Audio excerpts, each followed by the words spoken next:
Gopijana Vallabha Girivaradhari Gopijana Vallabha Girivaradhari Yashodanandana Vraja Janaranjana Yashodanandana Vraja Janaranjana Yamunatiravanachari Shiravanachari Jayuradharan Hari Jayuradhamadova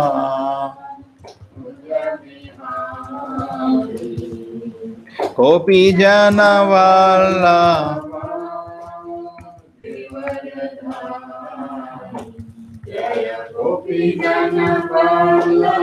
What happened, Rain?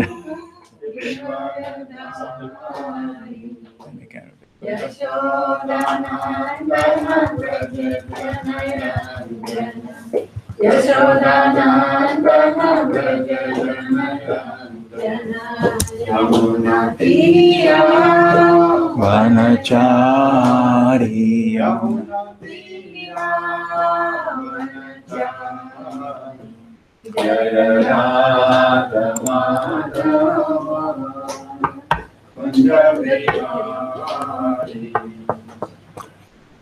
Om Namo Bhagavate Vasudevaya. Om Namo Bhagavate Vasudevaya. Om Namo Bhagavate Vasudevaya. Om Namo Bhagavate Vasudevaya.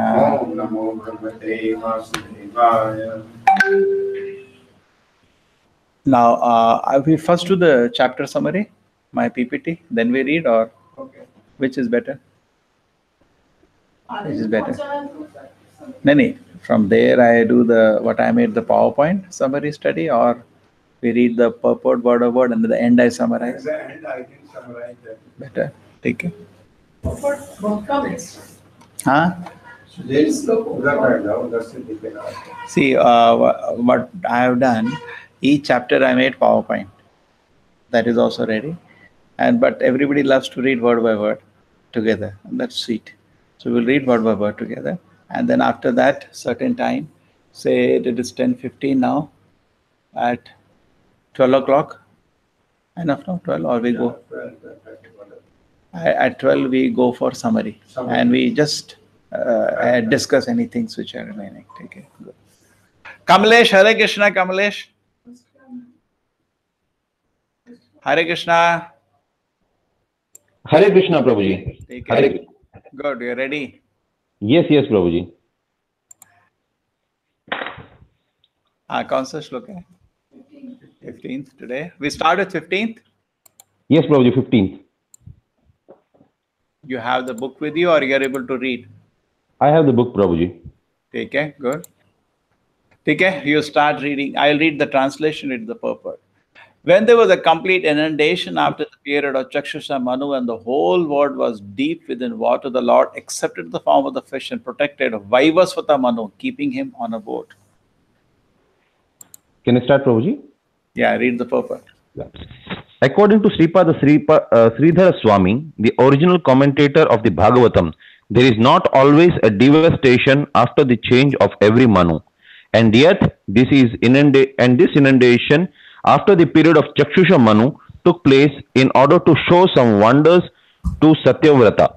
But Sri Jiva Goswami has given definite proofs from authoritative scriptures like Vishnu Dharmottara, Markandeya Purana, Harivamsa, etc. that there is always a devastation after the end of each and every Manu. Srila Vishwanath Chakravarti has also supported Srila Jiva Goswami, and he, Sri Chakravarti, has also quoted from Bhagavatamrita about this inundation after each Manu. Apart from this, the Lord, in order to show special favor to Satyavrata, a devotee of the Lord, in this particular period, incarnated himself. Okay, so there is some discussion among the acharyas That is there that after every Manu there is a Om Jnanatimirandasya Jnananjana Shalakaya Chakshumilitam Yena Tasmai Shri Guruve Namaha. Namo Vishnupadaya Krishna Prasthaya Bhutale Srimate Bhaktivedanta Swamini Namane Namaste Saraswati Devi Gaurvani Pacharine Vrishesha Shunivadi Pasha Deshari. Jayo Shri Krishna Chaitanya Prabhu Nityananda Shri Advaita Gadadhara Shivasati Gaur Bhaktavinda Hare Krishna Krishna Krishna Hare Hare Hare Ram Hare. The discussion is there an inundation after every Manu, correct? So Sridhar Swami is the first commentator on Bhagavatam. He felt there is not every time. But then Jiva Goswami, Vishwanath Chakravarti Thakur feel that there is inundation. There are discussions many times. Okay. And after this, who was this person? Satyavrata, who is presently? He is our Manu now. Vaivasudha. He is our present Manu. So imagine how great he is. You know the story, how the fish incarnation in brief? What happened? You know the story?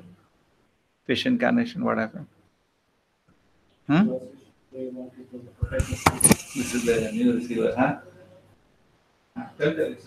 They wanted to protect the seed for next creation. Yeah. So they collected everything in a boat. Yeah. And Satyavrata was in that. So, but how did he get the fish first?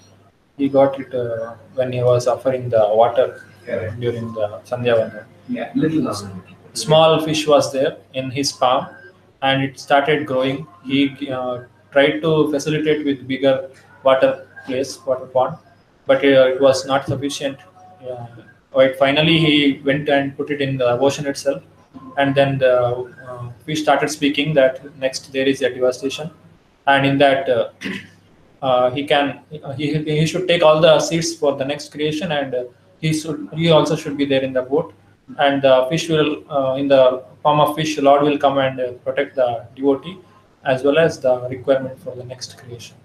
So the fish had a big horn in front. In that, the fish appeared actually, a huge fish. Yes. And then what did he do? That Adishesha, during inundation, it takes 180 degrees. So during inundation, what did it do? It gave him knowledge. He was asking questions and replying.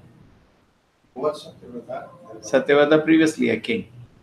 And then the end of the Manu came. So that's what the Manu, at the end of the Manvantara, there is devastation. Just like when Brahma goes to sleep, there is a devastation. So there is some devastation.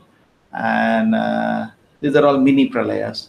And at that time, Satyavrata was saved by the fish incarnation, said, I am coming. You take a boat, collect all ingredients, and some samples of every species. This is logical.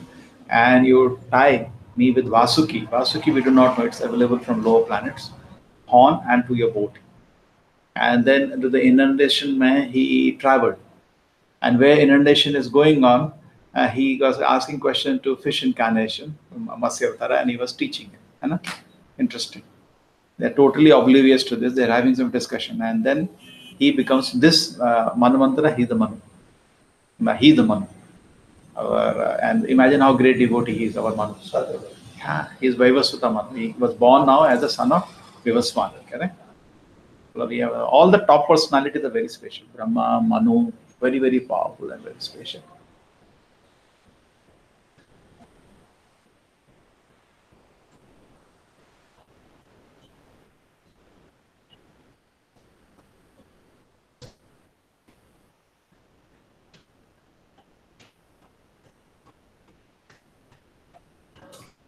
Hare Krishna, Jayanti Mataji.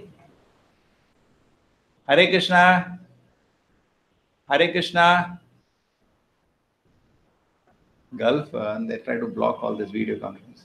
Asian Gulf. Shobha Mataji, so many friends are all. Hare Krishna Mataji, you can hear me? Hare Krishna. I hope you can hear us. Yes, Kamalesh, ready? Yes, Prabhuji. Chalo. Then we go to the 11th. So we discussed about Manu now. Then we go to the next of Vaivasvata Manu. Shura Asuran Udadhim Matanatam mandarachalam dadre kamata rupena prishtha ekadashe vibhuhu. Okay. The 11th incarnation of the Lord took the form of a tortoise whose shell served as the pivot for the Mandarachal hill, which was being used as the churning rod by the theists and atheists of the universe. Yes, Kamlesh, please. Once both the atheists and theists were engaged in producing nectar from the sea, so that all of them could become deathless by drinking it. At that time, the Mandarachala hill was used as the churning rod, and the shell of Lord Tortoise, the incarnation of Godhead, became the resting place, pivot of the hill in the seawater. Yeah, this is very nice. So this is the incarnation of Kurma. So anybody knows about Kurma? Yes, Prabhuji. What do you tell me? When it happened? So, when the Asuras and the Devas, they wanted to churn this seawater, then they took Meru Parvata as the churning rod, and something has to be there in below that, so that this Meru Parvata don't sink in. So that's when the Supreme Lord agrees that he will be the pivot. He'll stand beneath that Meru Parvata, and that's how he takes the incarnation. How the Lord was feeling? Was he feeling the weight of the mountain, or what was he feeling? No, obviously no. Definitely, he can't feel the weight. What was he feeling? He was enjoying. How? That I'm not really sure, Prabhuji. Remember? He was feeling just like, suppose you're itching on the back and we scratch your back, you feel pleasure, no? Very well. Bhagavatam says that. He was feeling some pleasure as a big mountain is being, all the Devatas, Danavas finally ended, they should give pleasure to Krishna, correct? So they were giving some massage on his back, all of them with the mountain, and he was feeling, okay, good. So engage people for his pleasure. Whole pastime is for his pleasure, correct? He said he only collected Devatas, Danavas, and we will have some nectar, and we will. Then Danava didn't get a drop. Now it's a 3 incarnation with this pastime: Dhanvantari, Kurma, and Mohini with one pastime. Dhanvantarana dvadashamam trayodasham evacha apayasuram anyan mohanya mohayan sriya. All that's coming. 2 are coming here. In the 12th incarnation, the Lord appeared as Dhanvantari, and the 13th, he allured the theist by churning of the beauty of a woman and gave nectar to the demigods to drink. So it's a very nice point. Some devotee, Bhanu Maharaj is telling, it acts like Dhanvantari. No, sorry, Mohini. Even Shastra is like Mohini. If you approach the Shastra with love, the Shastra becomes nectar. Like Devatas got nectar, Dhanavas did not get. So we also want nectar from Bhagavatam, but when you approach as a devotee, you get nectar. Otherwise, like Dhanavas, you simply read up and down very nicely, you don't get nectar. So if we go with the approach, we get it. तब आई थी उसके बाद उन्होंने छीन लिया था तो she came to bewilder. चतुर्दशाम Narasimham बिभ्रत दैत्येन्द्र ऊर्जितम ददार कर जय ऊरा रेकाम कटकृत यथा. In the 14th incarnation, the Lord appeared in Nrisimha and bifurcated the strong body that he is Hiranyakashipu with his nail, just as a carpenter pierces cane. Panchadasha Vamanakam Krita Kritvagat Advaram Balehe Padatrayam Yachamanaha Pratyaditus Tripushpitam. In the 15th incarnation, the Lord assumed the form of a dwarf Brahmana, Vamana, and visited the arena of sacrifice arranged by Maharaj Bali. Although at heart he was willing to regain the kingdom of the 3 planetary system, he simply asked for the donation of the 3 steps of land. Bolo bhai. Kamalesh, let him read. Yes. The Almighty God can bestow upon anyone the kingdom of the universe from a very small beginning, and similarly he can take away the kingdom of the universe on the plea of begging a small piece of land. Okay, so he can do anything. In fact, that's Prahlad Maharaj says when he appears, you are kind at both times, in giving him and taking him. When Prahlad Maharaj appears after this. In fact, in this pastime, when Vamandaya appears, Bali Maharaj is arrested because he's not able to give 3 steps of land. Correct. So then Prahlad Maharaj tells the Lord that you are kind in both ways. Okay. Mataji, you know the pastime, no, Vamandaya? What did he do? He had asked for 3 steps of land From Bali. From Bali. Correct. Bali.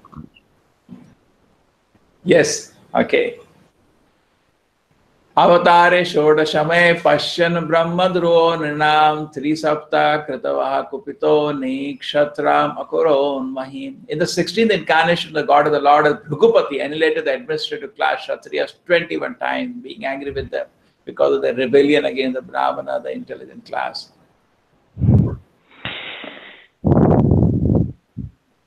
What happened? Sound is not Yes. Can I start, Prabhuji? carried. Yeah. The Kshatriyas, or the administrative class of men, are expected to rule the planet by the direction of the intelligent class of men, who give direction to the rulers in terms of the standard Shastras, or the book of revealed knowledge. The rulers carry on the administration according to that direction. Whenever there is disobedience on the part of the Kshatriyas or the administrative class against the orders of the learned and intelligent Brahmanas, the administrators are removed by force from the posts, and arrangement is made for better administration.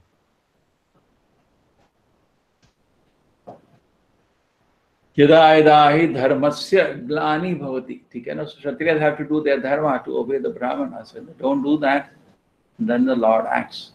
Anybody knows the story of Parashuram? Yes, Prabhuji. Yeah, what is the story? Mataji, you know the story of Parashuram? What happened, the whole thing? He had to kill the Kshatriyas, How the whole thing started? and that I don't know. Who knows? You know the exact story? How the whole thing happened? His father, what was the father's name? Jamadagni. You know, then what happened? Who killed Actually, their prasadam was exchanged between the mother and the daughter. Yeah, that is another drama. But now let us talk about the true. He had a Kshatriya nature in him. But how did this whole thing happen? Who is Jamadagni? Jamadagni was a very powerful sage. Okay? And he had Kamadhenu, the Surabhi cow. And then what happened was one king came. One king comes and he says that he wants to take the Kamadhenu forcefully. What is the name of that king? Arjuna, Kartavirya Arjuna. Kartavirya Arjuna. Then what happened? Then He wants to take by force. Then he kills somebody by force, then he takes Jamadagni. He kills Jamadagni. Jamadagni. Then what happens? Parashuram had gone. He comes back. Then he takes a Kshatriya nature. Yes. Brahmana, but actually true. Some mystery is there how he had a Kshatriya nature. That's a separate issue. So he takes a Khadga, and he slaughters the whole army of Kartavirya Arjuna. Correct? That goes on. And then he kills all the Kshatriyas 21 times. 21 times. So imagine. So they were not qualified. So Prabhupada is saying, Yada yadahi dharmasya. We cannot take for granted. Prabhupada used to say in America when he was there, he said, by God's grace, you are such a rich and opulent country today. Without Krishna's grace, we cannot be rich and opulent. But if you people deny God, then it will not be good. Everything will be taken away one day. Okay? So by grace of God, we may be comfortable. But it doesn't mean we give up our devotion and respect for God. Okay. Tataha, okay, thereafter, okay, tata saptadashe jataha satyavatyam parasharat chakre vedataro sakha drishva pumso alpamedasaha. Thereafter, in the 17th incarnation of Goddess Shri, Vyasadeva appeared in the womb of Satyavati through Parashar Muni, and he divided the one Veda into several branches and sub-branches, seeing that the people in general were less intelligent. Yes. Okay. Can I start, Prabhuji? Wait, let Father read. Originally, the Veda is one. But Srila Vyasadeva divided the original Veda into four, namely Sham, Yajur, Rig, Athar. And then again they were explained in different branches like the Puranas and the Mahabharata. Vedic language and the subject matter are very difficult for ordinary men. They are understood by the highly intelligent and self-realized Brahmana. But the present age of Kali is full of ignorant men. Even those who are born by a Brahmana father are in present age no better than Shudras or the woman. The twice born men, namely the Brahmana, Kshatriya, Vaishya, are expected to undergo a cultural purificatory process known as sanskara. But because of the bad influence of the present age, the so-called members of the Brahmana and other high-order families are no longer highly cultured. They are called Bijabandhus, or the friends and family members of the twice-born. But these Bijabandhus are classified amongst the Sudras and the women. Srila Vyasadeva divided the Veda into various branches and sub-branches for the sake of the less intelligent classes like the Dijabandhus, Shudras and women. हर जगह औरतों को क्यों घसीटते हैं? गलत बात। नहीं वो डिवोटी वुमन नहीं है उसमें, नहीं ऑर्डिनरी वुमन की बात लिखने वाला आदमी है इसलिए। Yes, it is like that, Kamlesh. No comments, Prabhuji. He's saying no comments. वो पसंद नहीं चाहता. हाँ. To Parashurani divided one Veda into several branches. And basically, let's enter. Okay. Chalo, no comments. We go to next. Naradevattam apannaha surakaya chakeshaya samudra nigrahadini chakre viryani athapuram. In the 18th incarnation, the Lord appears as King Ram. In order to perform some pleasing work for the demigod, he exhibited superhuman powers by controlling the Indian Ocean and then killing the atheist king Ravana, who was on the other side of the sea. How padenge? The personality of Godhead, Sri Rama, assumed the form of human being and appeared on earth for the purpose of doing some pleasing work for the demigods or the administrative personalities to maintain the order of the universe.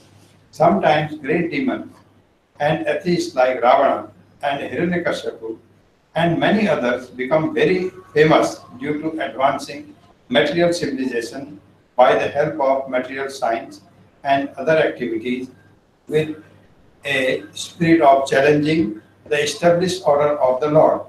For example, the attempt to fly to other planets by material means is a challenging to the established order. The conditions of each and every planet are different, and different classes of human beings are accommodated there for particular purposes mentioned in the course of the Lord. But puffed up by tiny success in the material advancement, sometimes the godless materialists challenge the existence of God.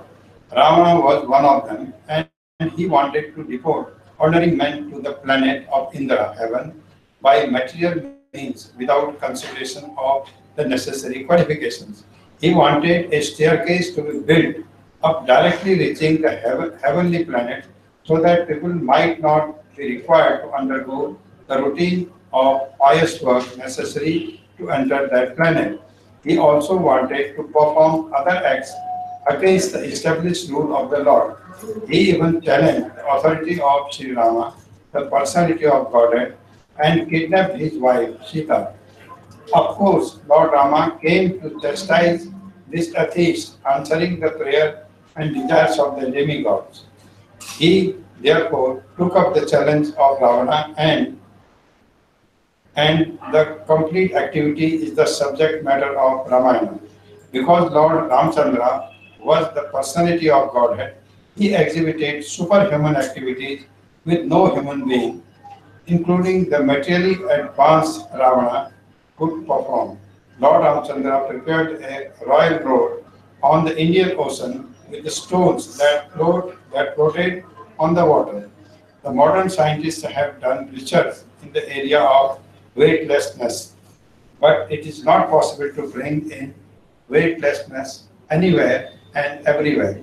But because weightlessness is the creation of the Lord, by which he can make the gigantic planet fly and float in the air, he made the stones even within his earth to be weightless and prepared a stone bridge on the sea without any supporting pillar. This is the display of the power of the Lord. Okay, this is clear. So this is the display of the power. Everybody knows Ramayana. Last time he made something God does which nobody can do. He showed here by making the bridge.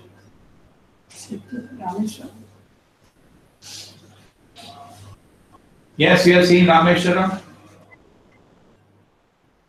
Kamlesh? No, Prabhuji, not yet.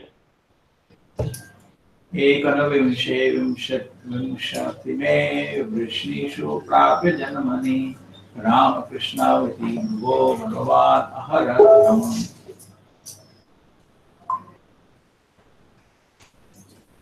Okay, I'm able to connect it with same.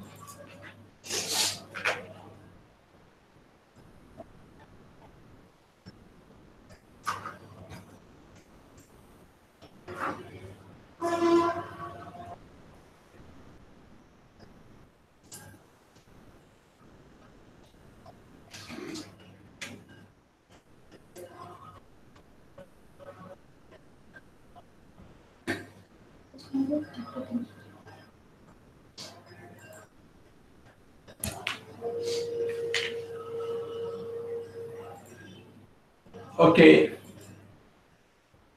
In the night. In the 19th and the 20th incarnation, the Lord admitted himself as the Lord Balaram and Lord Krishna in the family of Vrishni, the Yadu dynasty, and by doing so, he removed the burden of the world. The specific mention of the word Bhagwan in this text indicates that Balaram and Krishna are original forms of the Lord. This will be further explained later. Lord Krishna is not an incarnation of the Purusha. As we learned from the beginning of this chapter, he is directly the original personality of Godhead, and Balarama is the first plenary manifestation of the Lord. From Valdeva, the first phalanx of the plenary expansion, Vasudeva, Sankarsana, Aniruddha, Pradyumna expands. Lord Sri Krishna is Vasudeva and Balaram is Sankarsana. Baladeva, I said. Baladeva is Sankarsana.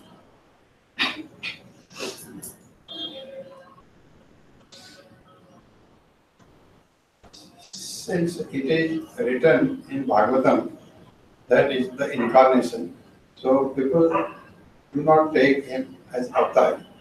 No, it will come now next. No, here it is written now. In explanation it's written, but if you see the... No, verse is coming now. 2 verses later it is coming. Something very interesting will come now. Okay, so now 19th and 20th incarnation is Krishna. Oh, welcome Mataji, I didn't see. We just appeared. Okay. Tata Kalo. So, Kamalesh, is it fine? The 19th and 20th. Yes, Prabhuji. And Yes, Balaram, Prabhuji. and it will come now how Krishna Balaram are the origin of all the 23. Tata kalau sampravite sammohaya suradvisham buddho namna anjasa sutaha kichiteshu bhavishyati.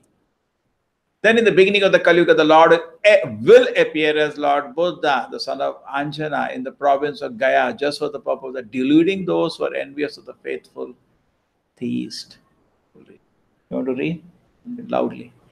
Purport by Srila Prabhupada. Lord Buddha, a powerful incarnation of the personality of Godhead, appeared in the province of Gaya, Bihar, as the son of Anjana, and he preached his own conception of non-violence and depreciated even the animal sacrifices sanctioned in the Vedas. At that time, when Lord Buddha appeared, the people in general were atheistic and preferred animal flesh to anything else. On the plea of Vedic sacrifice, every place was practically turned into a slaughterhouse, and animal killing was indulged in unrestrictedly. Lord Buddha preached non-violence, taking pity on the poor animals. He preached that he did not believe in the tenets of the Vedas and stressed the adverse psychological effects incurred by animal killing. Less intelligent men of the Kali who had no faith in God followed his principle, and for the time being, they were trained in moral discipline and non-violence, the preliminary steps for proceeding further on the path of God realization.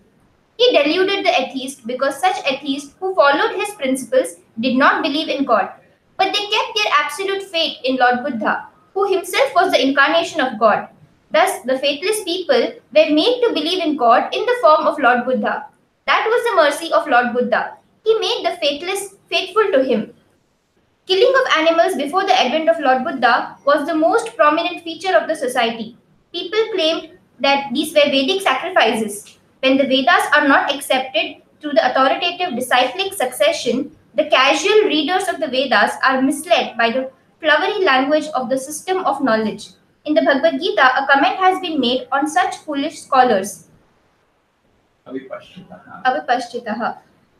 The foolish scholars of Vedic literature who do not care to receive the transcendental message through the transcendental realized sources of disciplic succession are sure to be bewildered. To them, the ritualistic ceremonies are considered to be all in all. They have no depth of knowledge. According to the Bhagavad Gita, chapter 15, verse 15, Vedaishchay sarver aham eva vedyaha. The whole system of the Vedas is to lead one gradually to the path of the Supreme Lord.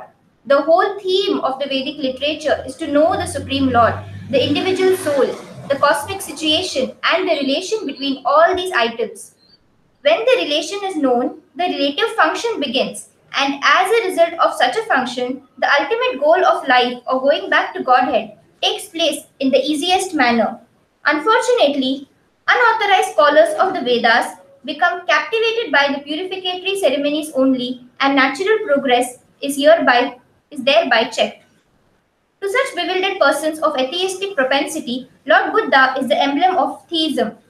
He therefore, first of all, wanted to check the habit of animal killing.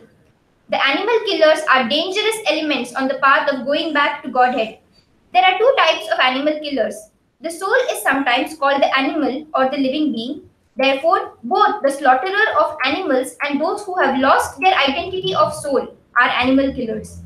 Maharaja Parikshit said that only the animal killer cannot relish the transcendental message of the Supreme Lord. Therefore, if people are to be educated to the path of Godhead, they must be taught first and foremost to stop the practice of animal killing as mentioned above.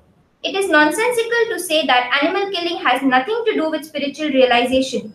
By this dangerous theory, many so-called sannyasis have sprung up the grace of Kali Yuga who preach animal killing under the garb of the Vedas.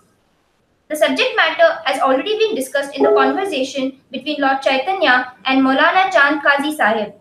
The animal sacrifice as stated in the Vedas is different from unrestricted animal killing in the slaughterhouse because the Asuras or the so-called scholars of Vedic literatures put forward the evidence of animal killing in the Vedas. Lord Buddha superficially denied the authority of Vedas. This rejection of the Vedas by Lord Buddha was adopted in order to save people from the vice of animal killing as well as to save the poor animals from the slaughtering process of their being brothers who clamor for universal brotherhood, peace, justice, and equity. There is no justice when there is animal killing. Lord Buddha wanted to stop it completely, and therefore his cult of ahimsa was propagated not only in India but also outside the country. Technically, Lord Buddha's philosophy is called atheistic because there is no acceptance of the Supreme Lord, and because that system of philosophy denied the authority of the Vedas. But this is an act of camouflage by the Lord. Lord Buddha is the incarnation of Godhead. As such, he is the original propounder of the Vedic knowledge. He therefore cannot reject Vedic philosophy, but he rejected it outwardly because the Suradvisha or the demons who are always envious of the devotees of the Godhead try to support cow killing or animal killing from the pages of the Vedas, and this is now being done by the modernized sannyasis. Lord Buddha had to reject the authorities of the Vedas altogether. This is simply technical, and had it not been so, he would not have been so accepted as the incarnation of Godhead. Nor he would have been worshipped in the transcendental songs of the poet Jayadeva, who is a Vaishnava Acharya.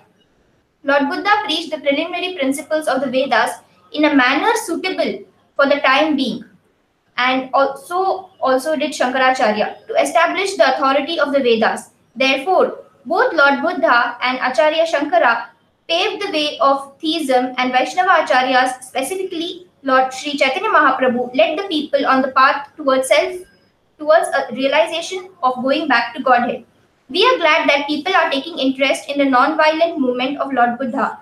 But will they take the matter very seriously and close the animal slaughterhouses altogether? If not, there is no meaning to the Ahimsa cult.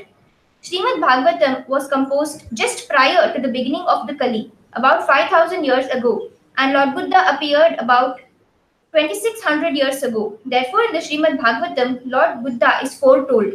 Such is the authority of this clear scripture. There are many prophecies and they are being fulfilled one after the other. They will indicate the positive standing of Srimad Bhagavatam, which is without trace of mistake, illusion, cheating, and imperfection, which are the four flaws of the conditioned souls. The liberated souls are above these flaws. Therefore, they can see and foretell things which are to take place on distant future dates. So there are so many things coming from this. What are the things, Mataji? Any main point here? This is discussion, not class. Easy. Discussion is easy. We can go for 10 hours also. Right? Class, half an hour, we are tired. So there are various things to begin with. Yes, Badrinath? Beginning of Kali Yuga, but he came in the middle of Kali Yuga. Yeah, so prediction is so far. Isn't it? It says in the beginning of Kali Yuga. Huh? It says in the beginning of Kali Yuga. Beginning in the sense that Kali Yuga is 4,32,000 years. So it is said beginning. Even Lord Chaitanya came, it is a Prathama Sandhya. Say 36,000 into 12 is 4,32,000 years. So first 36,000 is called the Sandhya.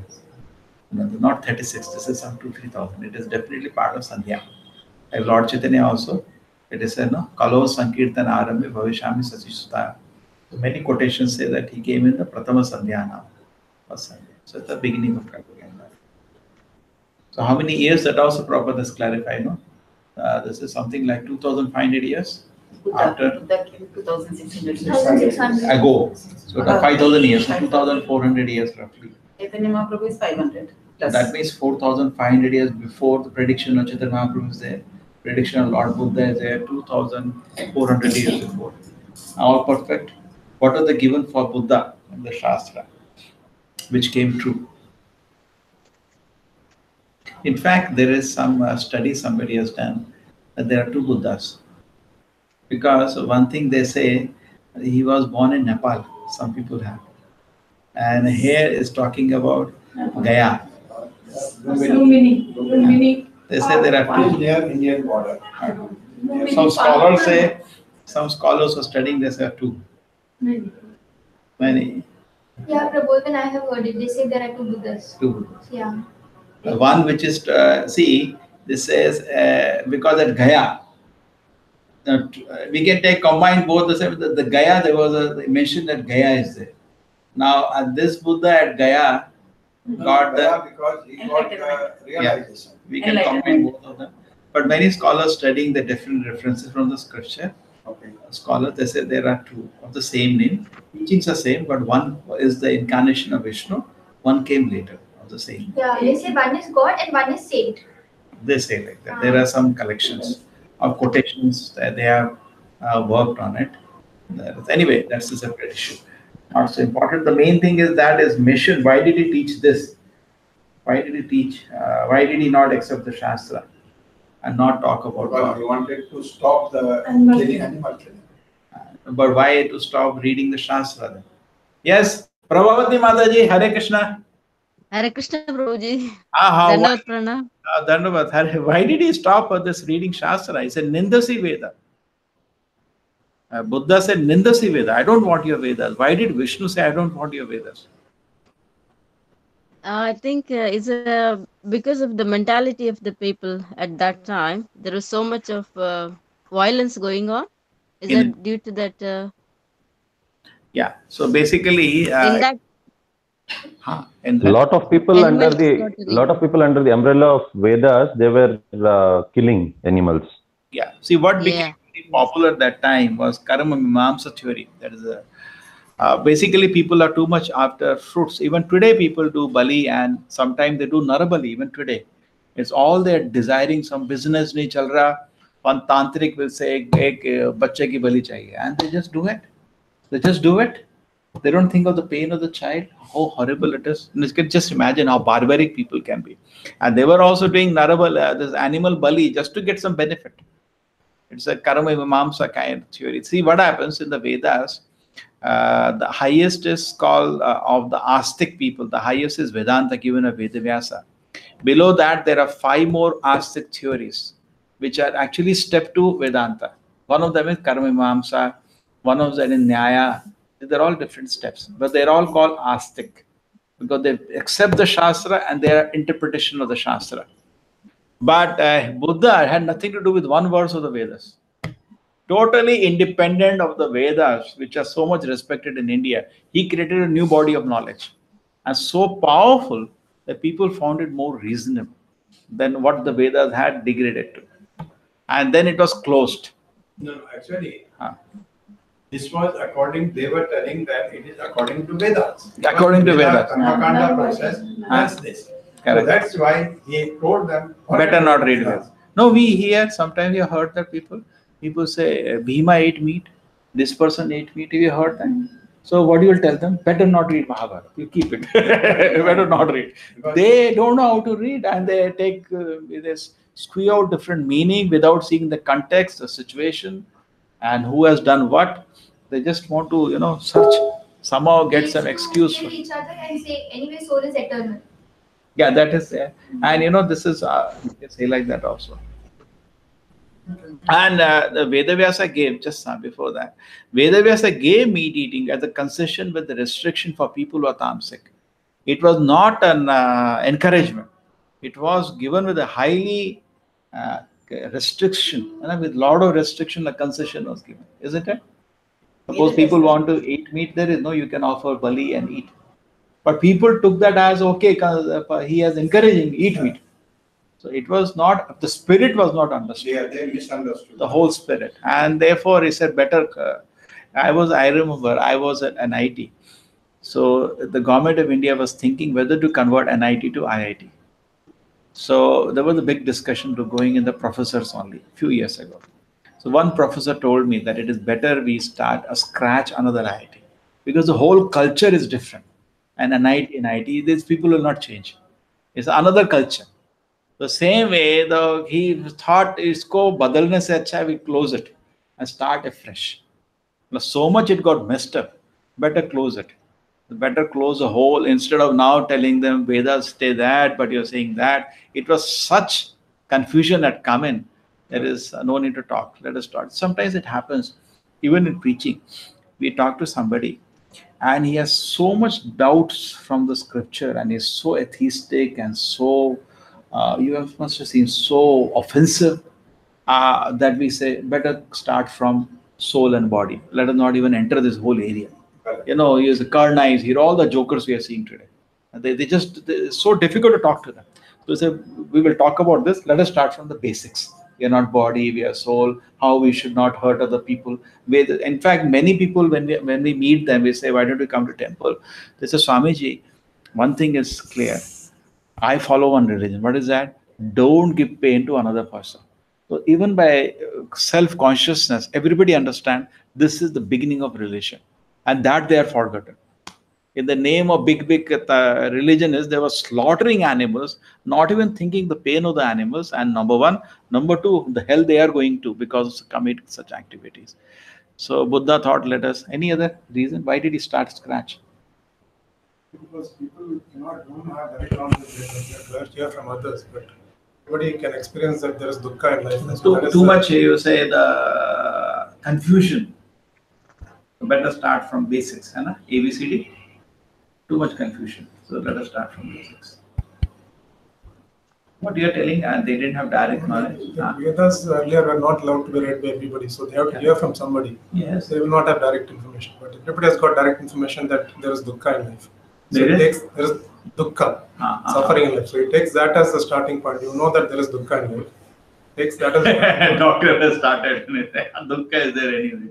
Yes, yes. So that they have direct knowledge, so they can understand and they can believe what. And then start step by step.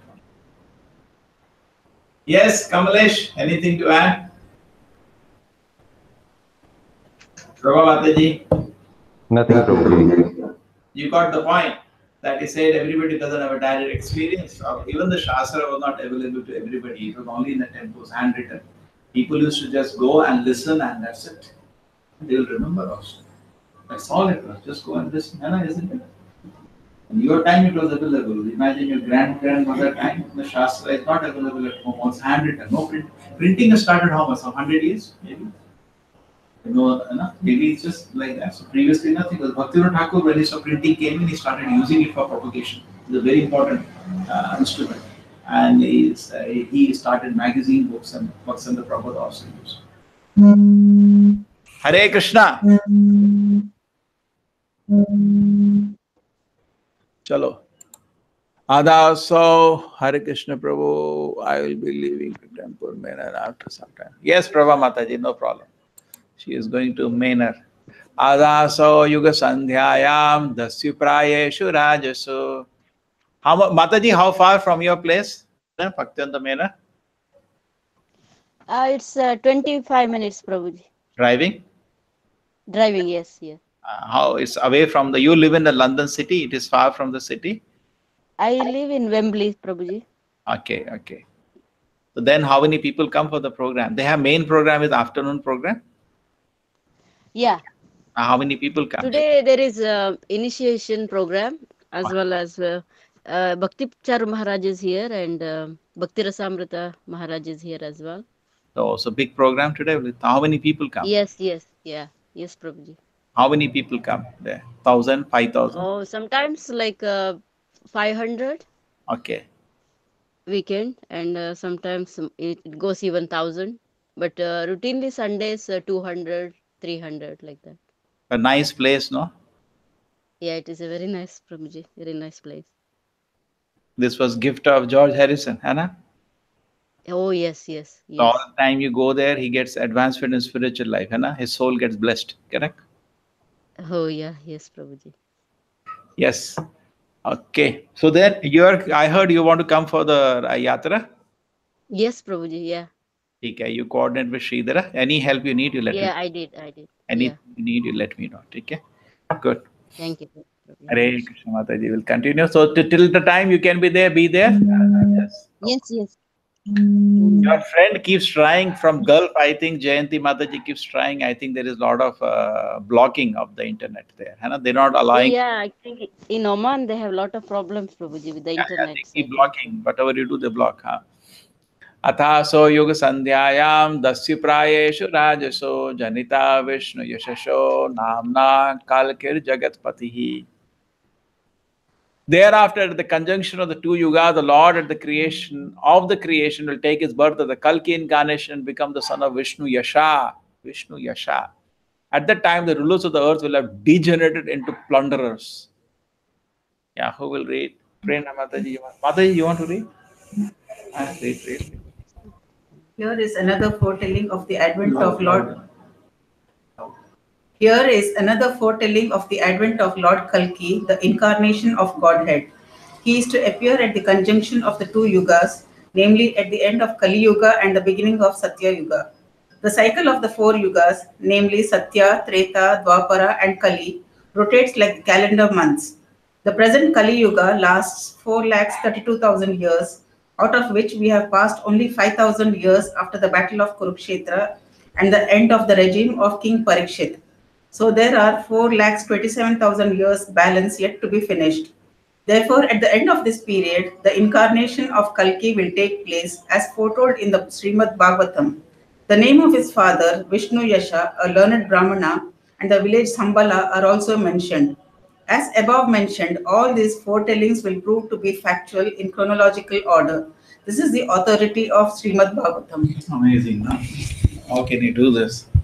It talks something which will happen after 4 lakh years. I was recently reading all the Manus. There are 14 Manus in the day of Brahma. Each Manu's life is 300 million years. All the Manus' names are given. You the Manu, your foretelling is like that. And when he is a Manu, who will Indra? Because every Manvantara, the set of demigods is different. So they talk for billions of years, the foretelling. Can't even understand. In fact, interesting, they were seeing the numbers. In any civilization, the kind of numbers we have in India were not there. Billions, trillions, jillions we talk about today, they're already there, those huge numbers. But they needed that because they're talking about the scale which exists of a huge scale. Take care, we prove to be factual. So this is Vishnu Yasha. Prabhupada says that there is Joshi today. Joshi. Probably because we do not have a caste of Yasha today. But you know, names slightly change over a period of time. Correct? So many names are slightly changed. Something like Joshi maybe become Yasha by that time. Slight change over time of pronunciation and all. Because he comes, they said he comes in a home of a Brahmana. His father is a Brahmana. So they said Yasha. Shambalpur is in Odisha. The place is still there. Even now it is there. Are, where is? Hey, kidhar hai Shambalpur? That's near Rourkela, Prabhuji. Where Rourkela? Bihar, na? No, it's in Orissa only, Prabhuji. Odisha, no? Wow. Rourkela is not in Odisha anymore. Rourkela is in Odisha. It used to be. Okay, it is in Odisha. There is no IIT Rourkela. Huh? IIT is in IIT. Rourkela. I don't know. NIT there.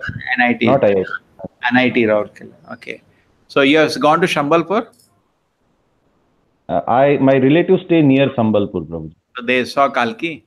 Has he come? No, Prabhuji. You know, he's always there. This is like a Kalki Dhama, but you have to be called. One thing that they have taken Kalki and Lord Krishna 5,000 years ago.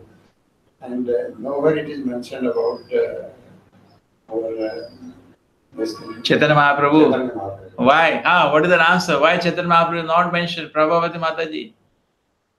You say it's Hare God. Krishna Prabhuji, there is some problem here. I cannot hear very well. Now you can hear me? Yes, Prabhuji, yeah. Now the question is this. Why is it that Chaitanya Mahaprabhu is not mentioned in the list of 23 incarnations by Suta Goswami? And then next chapter, next canto, there is a list by Brahma. He also does not mention. Why is it so? Then how do you say it's incarnation? Huh? Don't know, Prabhuji. See, Mataji, the reason is, what is the reason? It is a secret avatara. Yes. Suta Goswami will not mess up. But nevertheless, I mean, in every Purana, the symptoms of Chaitanya Mahaprabhu's appearance were mentioned.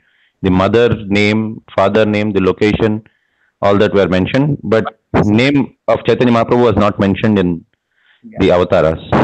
But it is scattered. It has been scattered. You have to collect it. See, point is that the Lord will not allow them to disturb. This Vedavyasa is writing Bhagavatam. He will not disturb. The great devotees don't disturb the Leela of the Lord. That would have been a disturbance to his Leela because his devotee form is already predicted. Bhagavatam is everybody reads Bhagavatam. So now in Bhagavatam there is 2 references we have to Chaitanya Mahaprabhu. Krishna Varnam Tushar Krishnam Sangopang. When at the 11th canto, when it will be asked, who will be the incarnation of Kali Yuga? So it is said, Krishna Varnam Tushar Krishnam Sangopanga Sapashatam Yagnai Sankirtanam Raya Janti Sumedasa. His color is not like Krishna. He's always talking about Krishna. His color is not like Krishna Varnam. He's a category of Krishna, or always talking about Krishna. Sangopanga Sapashatam. He come with the associates. And he'll start Nama Sankirtana and the people will follow him. Okay? Sumedasa will follow him. So that is given in Bhagavatam. There is one more reference in Bhagavatam. And then in other Puranas, we have references how his mother's name will be Sachi, will be born in the banks of the Ganges. He will be born in Mayapur and Navadip. His name will be Chaitanya. His name will be Sri Krishna Chaitanya. And he will take sannyas. His wife's name will be Lakshmi Priya. He'll go to Jagannath Puri. He will stay in Jagannath Puri. He'll take sannyas. So all these things are given. Which Daru Brahma. Daru Brahma One. will stay near to Jagannath Puri. So that in that all we have references. But here it is not mentioned because then in the 11th canto of Bhagavatam, one quotation. 11th canto of Bhagavatam. Because whenever we talk to people, nobody knows Chaitanya Mahaprabhu. What they know is Krishna, Ram, and this thing they know. So once you say that, textbook में story है. What I will do, did I show here the presentation of Chaitanya Mahaprabhu? The quotations of Chaitanya Mahaprabhu? No. So During the Gaura Purnima, you have mentioned that, Prabhuji. I showed on Gaur Purnima. 10 different shlokas. There are something like 40-50 references, but not put in here. So otherwise, if it was put here, it's in public availability. This Bhagavatam, even normal person can catch it. When Chaitanya Mahaprabhu came, suppose everybody knew now God has come, how can he act like a devotee? His Leela is disturbed. So what I'm saying is that great devotees. For our understanding, it is. But when you try to propagate, still we can quote. No, propagate. People I am telling you who do not read. Actually.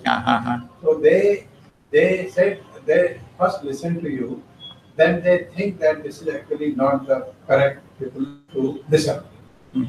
They think that actually this is not God is Krishna, Ram, these are God, and this is No, God. see what happens. Therefore, that should not be our first preaching. First preaching, what we do then. Therefore, our first preaching should be make them chant Hare Krishna. Yeah, and when this taste this, just like when Prabhupada went to America, he didn't the first thing Chaitanya Mahaprabhu's God, you stop meeting. He didn't tell all. This should be, I think, second. It's a confidential.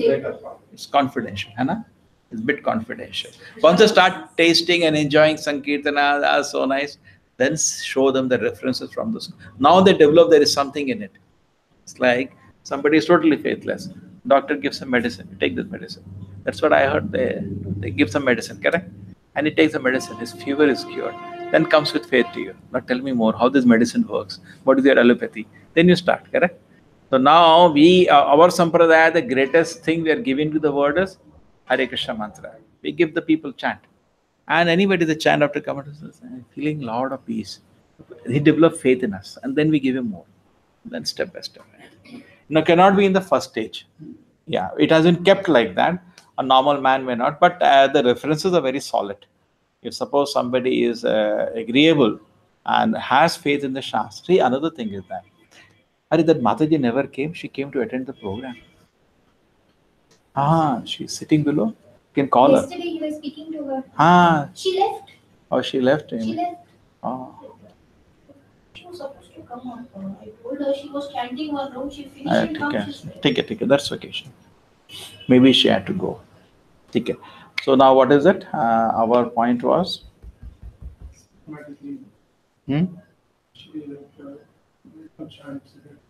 Yeah, let them just chant and then they develop faith and then next stage we introduce. Chaitanya Mahaprabhu also personally when he was preaching, he did not put that as a condition. Then you follow me, no? He like a devotee. Anybody says God, he says stop. This is not correct. So close his ears. Vishnu. So even if people accept him as a great devotee, that's fine. They take. But as we advance, because actually the Goswamis detected. How do we know? See, we have various reasons.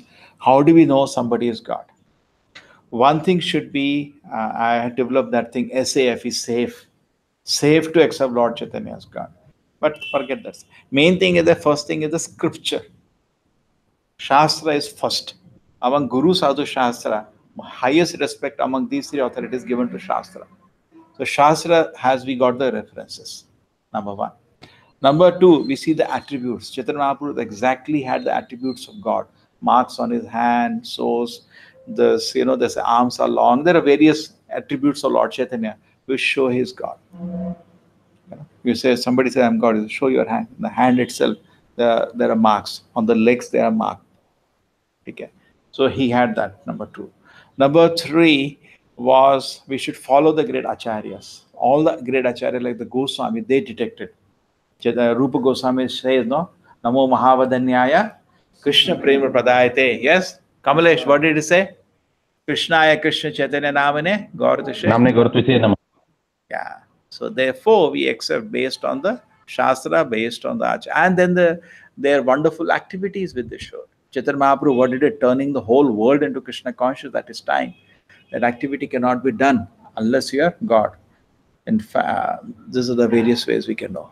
Okay.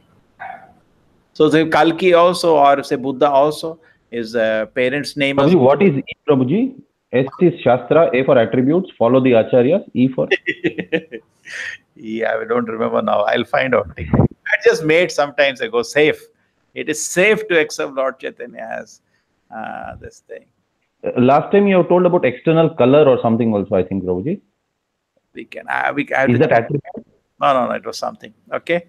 SAF to pata chal gaya, no? हाँ, ठीक है. I'll figure out what was E. We'll keep thinking. Oh, Brahmana, the incarnation of the Lord, are innumerable like rivulets flowing from the inexhaustible sources of water. Who will read? Prabha Mataji, you want to read? Hare Krishna Prabhuji. Yes, Prabhuji. Before you go to the list of incarnations of the personality of Godhead given here is not complete. It is only a partial view of all the incarnations. There are many others, such as Sri Hayagriva, Hari, Hamsa, Prishnigarba. Sorry, how to pronounce that one? Prishnigarba. Prishnigarba, Vibhu, Satyasena, Vaikunta, Sarvabhauma, Vishwasena, Dharmeshtu, Sudama, Yogeshwara, Brahadbuna, and other of the bygone age. Sri Prahalada Maharaj said in his prayers, "My Lord, you manifest as many incarnations as there are species of life, namely the aquatics, the vegetables, the reptiles, the birds, the beasts, the men, the demigods, etc., just for the manifestation of the faithful and annihilation of the unfaithful. You advent yourself in this way in accordance with the necessity of the different yugas. In the Kali Yuga, you have incarnated garbed as the devotees. This incarnation of the Lord in the Kali Yuga is Lord Chaitanya Mahaprabhu. There are many other places, both in Bhagavatam and in other scriptures, in which the incarnation of the Lord as Sri Chaitanya Mahaprabhu is explicitly mentioned.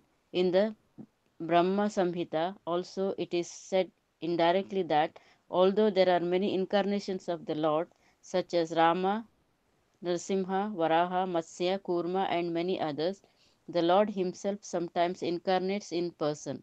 Lord Krishna and Lord Sri Chaitanya Mahaprabhu are not therefore incarnations, but the original source of all other incarnations. This will be clearly explained in the next sloka.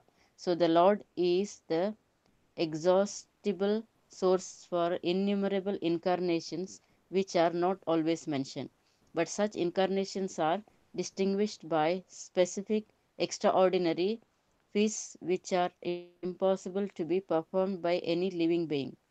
That is the general test to identify an incarnation of the Lord, directly and indirectly empowered. Some incarnations mentioned above are almost plenary portions. For instance, the Kumaras are empowered with transcendental knowledge. Sri Narada is empowered with devotional service. Maharaja Prithu is an empowered incarnation with executive function. The Matsya incarnation is directly a plenary portion. So the innumerable incarnations of the Lord are manifested all over the universe constantly without cessation as water flows constantly from waterfalls. Okay, now let us see all the incarnations in one picture. I think I sent you this picture today for the program. Mataji, you can see everybody here? They're all attending your class. Okay, the people who are Yes, Prabhuji. Yeah, Hare Krishna, everybody. Hare Krishna Mataji. Okay. Now, I had shown you a picture which I sent in the morning. Okay. No, I have to open the picture. Let us look at all the incarnations here. Very nice it is. Here it is. Here. All the 23. You can everybody can locate. Let us start. Who is this? Okay, now I think you can see when I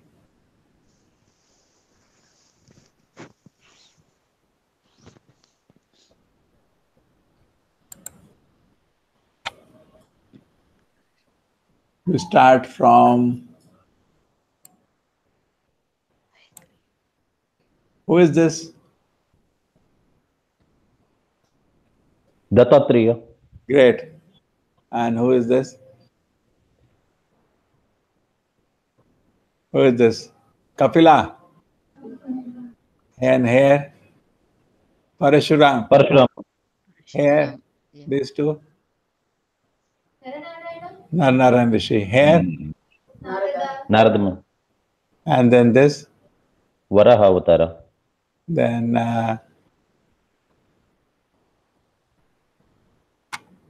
okay, when I do one. Who is this personality? Buddha. Buddha. And who is his? Oh. Who is this too? Krishna Balaram. This. And who is this? Mohini. This is Mohini. They put everybody inside, no place, so they put Mohini like this. Then who is this? Narsingdev. Then this who is this? For Kumaras. For Kumaras. Kumaras. Yes. And then who is this with the horse? What is this with the horse? Kalki. Kalki. That must be Kalki, है ना? Kalki in a white horse, on a white horse. And who is this? Rama. And who is this? I think Vedavyasa. And who is this then? And who is this? That is Kurma Avatara. So very beautiful picture, huh? Kurma. Very beautiful face. And then who is this? Matsya Avatara. Okay, and hey, who is this? That may be your Manu. Could be. Just so I discussed one more. And these are the Vishnu. This is Karanodakashayi Vishnu. this may be the Vishnu talk. They talk about Vishnu. So there are 23 here. We can have a quiz, and if we located, I think 20. Almost all of them we located at this. So this was a revision of your what we did. Now there is some interesting conclusion coming here.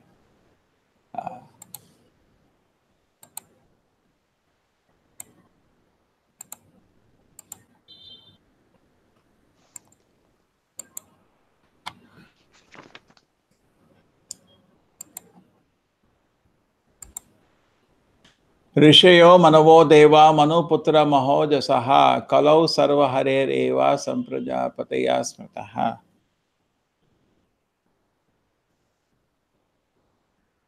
All the rishis, Manus, demigods, and descendants of the Manu who are specially powerful are plenary portions of the plenary portions of the Lord. This also includes the Prajapatis. Yes. Kamlesh, you want to read? Yes, Prabhuji. Those who are comparatively less powerful are called Vibhuti, and those who are comparatively more powerful are called Avesha incarnations. Okay, Vibhuti incarnation. Bhagavad Gita also wants to consider the Vibhutis. Okay. Now, 28th verse is a very, very, very important verse. And Gaudiya Vaishnavas understand this verse. Etecham sakalapum saha Krishnastu Bhagavan Swayam Indriya Kulam Lokam Hridayanti Yuge Yuge.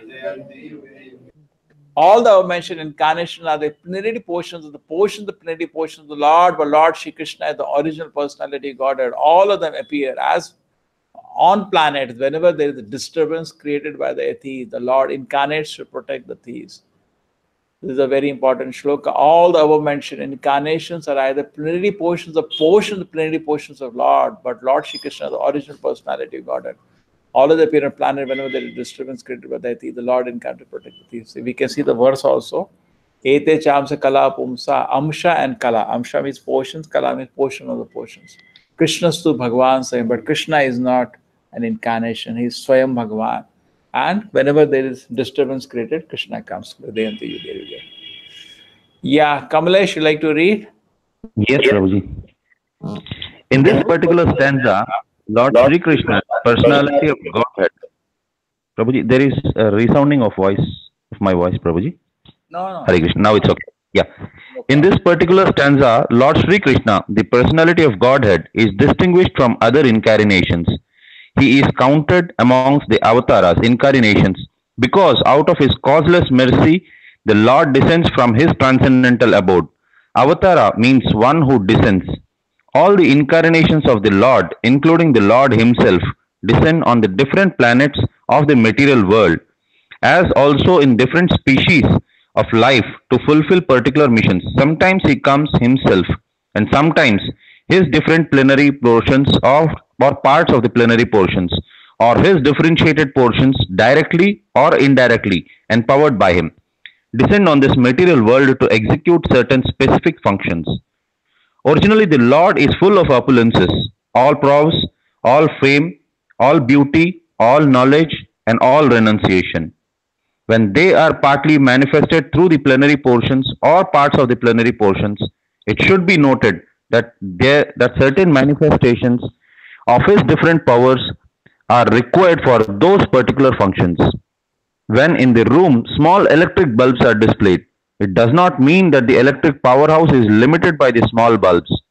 The same powerhouse can supply power to operate large-scale industrial dynamos and with great volts. Similarly, the incarnation of the Lord display limited powers because so much power is needed at the particular time. For example, Lord Parashurama and Lord Narsimha displayed unusual opulence by killing the disobedient Kshatriyas 21 times and killing the greatly powerful atheist Hiranyakashipu. Hiranyakashipu was so powerful that even the demigods in other planets would tremble simply by the unfavorable raising of his eyebrow. The demigods in the higher level of material existence many times excel the most well-to-do human beings in duration of life, beauty, wealth, paraphernalia, and in other respects. Still they were afraid of Hiranyakashipu. Thus, we can simply imagine how powerful Hiranyakashipu was in this material world. But even Hiranyakashipu was cut into small pieces by the nails of Lord Narsimha. This means that anyone materially powerful cannot stand the strength of Lord's nails. Similarly, Jamadagni displayed the Lord's power to kill all disobedient kings powerfully situated in their respective states. The Lord's empowered incarnation, Narada, and plenary incarnation, Varaha, as well as indirectly empowered Lord Buddha, created faith in the mass of people. The incarnations of Rama and Dhanvantri displayed his fame, and Balarama, Mohini, and Vamana exhibited his beauty. Dattatreya, Matsya, Kurma, and Kapila exhibited his transcendental knowledge. Nara and Narayana Rishis exhibited his renunciation. So all the different incarnations of the Lord indirectly or directly manifested different features, but Lord Krishna, the primeval Lord, exhibited the complete features of Godhead, and thus it is confirmed that he is the source of all other incarnations. And the most extraordinary feature exhibited by Lord Sri Krishna was his internal energetic manifestation of his pastimes with the cowherd girls. His pastimes with the gopis are all displays of transcendental existence, bliss, and knowledge. Although these are manifested apparently as sex love, the specific attraction of his pastimes with the gopis should never be misunderstood. The Bhagavatam relates these transcendental pastimes in the 10th canto. And in order to reach the position to understand the transcendental nature of Lord Krishna's pastimes with the gopis, the Bhagavatam promotes the student gradually in 9 other cantos. According to Srila Jiva Goswami's statement, in accordance with the authoritative sources, Lord Krishna is the source of all other incarnations. It is not that Lord Krishna has any source of incarnation. All the symptoms of the supreme truth in full are present in the person of Lord Sri Krishna. And in Bhagavad Gita, the Lord emphatically declares that there is no truth greater or equal to himself.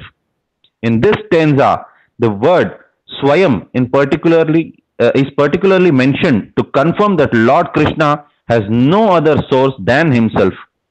Although in other places, the incarnations are described as Bhagavan because of their specific functions, nowhere are they declared to be the Supreme Personality.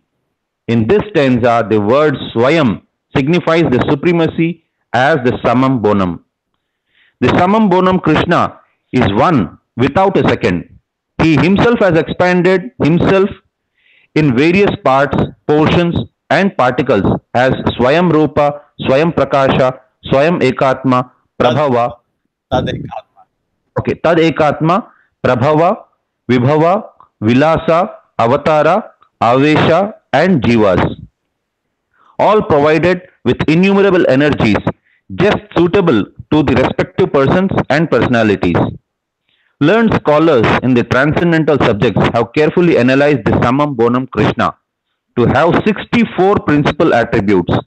All the expansions or categories of the Lord possess only some percentages of these attributes.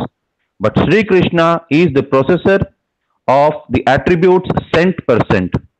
And his personal expansions such as Swayam Prakasha and Tadekatma up to the categories of the avatars who are all the Vishnu Tattvas possess up to 93% of the transcendental attributes. Lord Shiva is neither Avatara nor Avesha, nor in between them, possess almost 84% of the attributes. But the Jivas or the individual living beings in the different statuses of life possess up to the limit of 78% of the attributes. In the conditioned state of material existence, the living being possesses these attributes in very minute quantity, varying in terms of the pious lives of the living being. The most perfect of living beings is Brahma, the supreme administrator of one universe. He possesses 78% of the attributes in full. All other demigods have the same attributes in less quantity. Whereas in human being possesses the attributes in very minute quantity. The standards of perfection of human being is to develop the attributes up to 78% in full. The living being can never possess attributes like Shiva, Vishnu or Lord Krishna. A living being can become godly by developing the 78% transcendental attributes in fullness. But he can never become a god like Shiva, Vishnu or Krishna. He can become a Brahma in due course. The godly living being who are all the residents of the planets in the spiritual sky are eternal associates of God in different spiritual planets called Haridhama and Maheshadhama. The abode of Lord Krishna above all spiritual planets is called Krishna Loka or Goloka Vrindavana. And the perfected living being, by developing 78% of their above attributes in fullness, can enter the planet of Krishna Loka after leaving the present material body.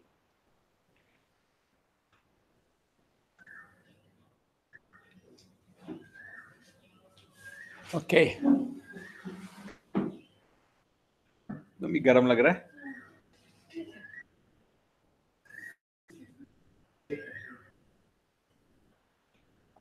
Yes, we will discuss this verse and maybe we will have 5-10 minute break. Then we revise what we studied. Huh? What do you say? Give people to drink some water, stretch their leg. How about you feel?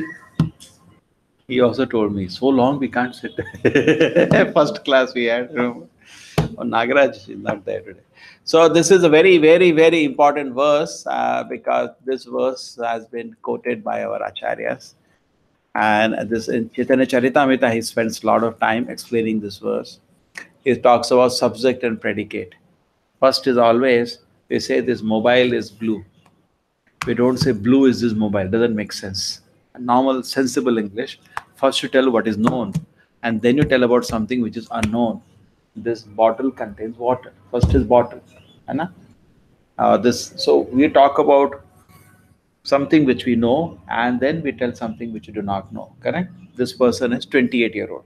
First thing, I know the person. Then you talk about some more additional information, subject and attribute. So he says that Krishnastu Bhagavan Swayam. First about Krishna. Who is Krishna? Then the more details comes about Krishna is Bhagavan Swayam. He's the Supreme Personality of God, Swayam Bhagavan.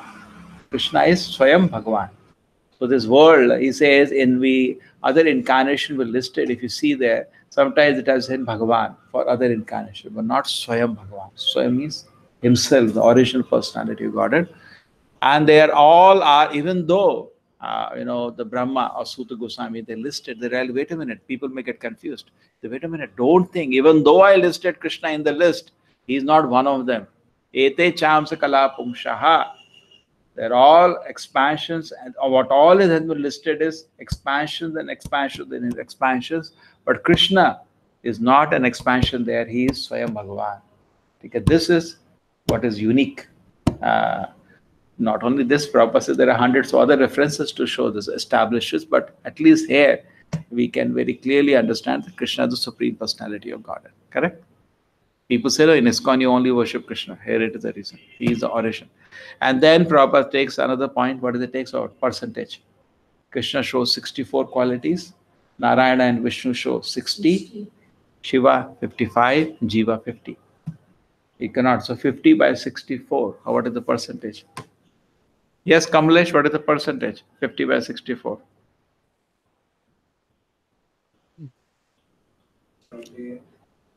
Yeah, that's what Prabhupada is talking about. 50 divided by 64. 78%. So Jiva cannot show ever more than 78% quality. Whatever you do, this is your limit. And they can show in full. We are within this, there are 50 qualities, being kind, be merciful. These are all list of them.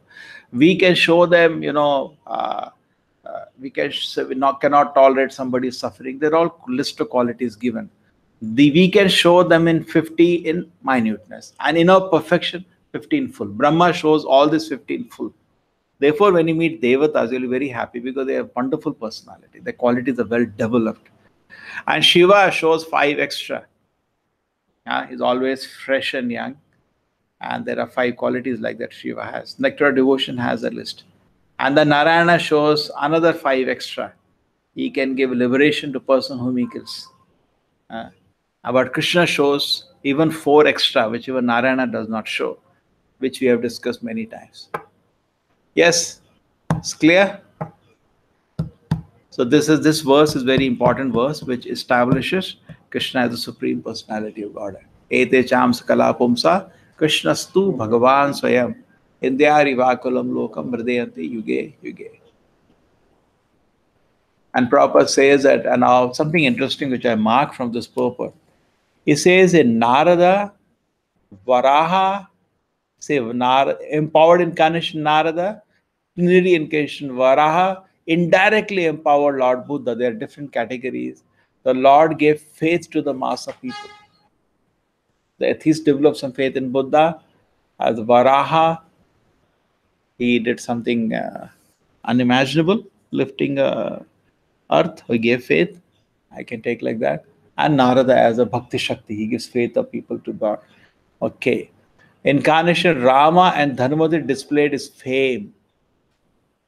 Balarama, Mohini, Vamana exhibited his beauty. Mohini, definitely beauty. Vamana, beauty. Dattatreya, Matsya, Kumara, and Kapila exhibit transcendent knowledge. Dattatreya gave spiritual knowledge. We discussed that on the knowledge on the soul.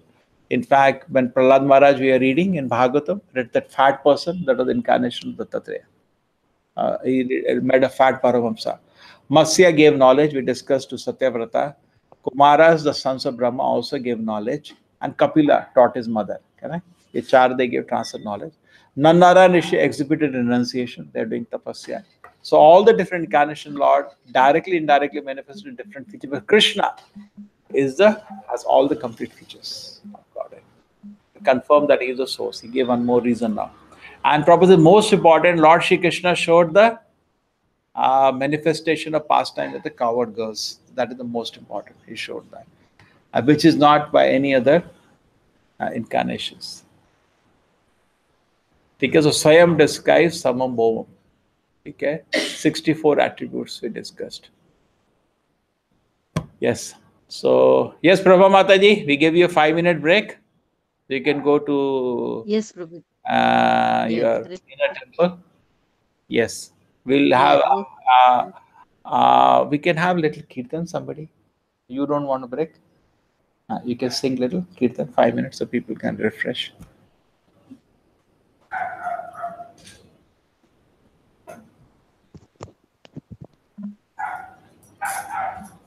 Namo Vishnu Padaya Krishna Prasthaya Bhutale Srimati Bhakti Vedanta Swami Iti Namine Namaste Saraswati Devi Gauravani Pracharine Nirvishesha Shunyavadi Vasata Ishatarini Jaya Sri Krishna Chaitanya Prabhu Nityananda Shri Advaita Gadadhar Srivasadi Gaur Bhaktavrinda Hare Krishna Hare Krishna Krishna Krishna Hare Hare Hare Rama Hare Rama Rama Rama Hare Hare Hare Krishna Hare Krishna Krishna Krishna Hare Hare Hare Rama Hare Rama Rama Rama Hare Hare Hare Krishna Hare Krishna Krishna Krishna Hare Hare Hare Rama Hare Rama Rama Rama Hare Hare Hare Krishna Hare Krishna Krishna Krishna Hare Hare Hare Rama Hare Rama Rama Rama Hare Hare Hare Krishna Hare Krishna Krishna Krishna Hare Hare Hare Rama Hare Rama Rama Rama Hare Hare Hare Krishna Hare Krishna Krishna Krishna Hare Hare Hare Rama Hare Rama Rama Rama Hare Hare Hare Krishna Hare Krishna Krishna Krishna Hare Hare Hare Rama Hare Rama Rama Rama Hare Hare Hare Krishna Hare Krishna Krishna Krishna Hare Hare Hare Rama Hare Rama Rama Rama Hare Hare Hare Krishna Hare Krishna Krishna Krishna Hare Hare Hare Rama Hare Rama Rama Rama Hare Hare Hare Krishna Krishna Krishna Hare Hare Hare Rama Hare Rama Rama Rama Hare Hare Hare Krishna Krishna Krishna Hare Hare Hare Rama Hare Rama Rama Rama Hare Hare Hare Krishna Krishna Krishna Hare Hare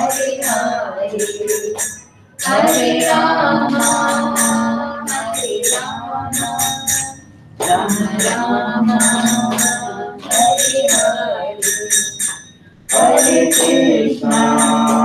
Hare Krishna Krishna Krishna Hare Hare Hare Rama Hare Rama Rama Rama Hare Hare Hare Krishna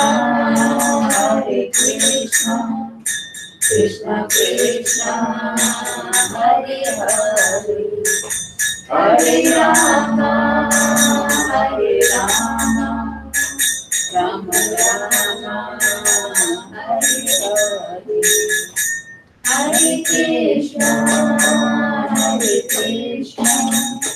Krishna Krishna Hare Hare Hare Rama Hare Rama Rama Rama Hare Hare Hare Krishna Krishna Krishna Hare Hare Hare Rama Hare Rama Rama Rama Hare Hare Hare Krishna Krishna Krishna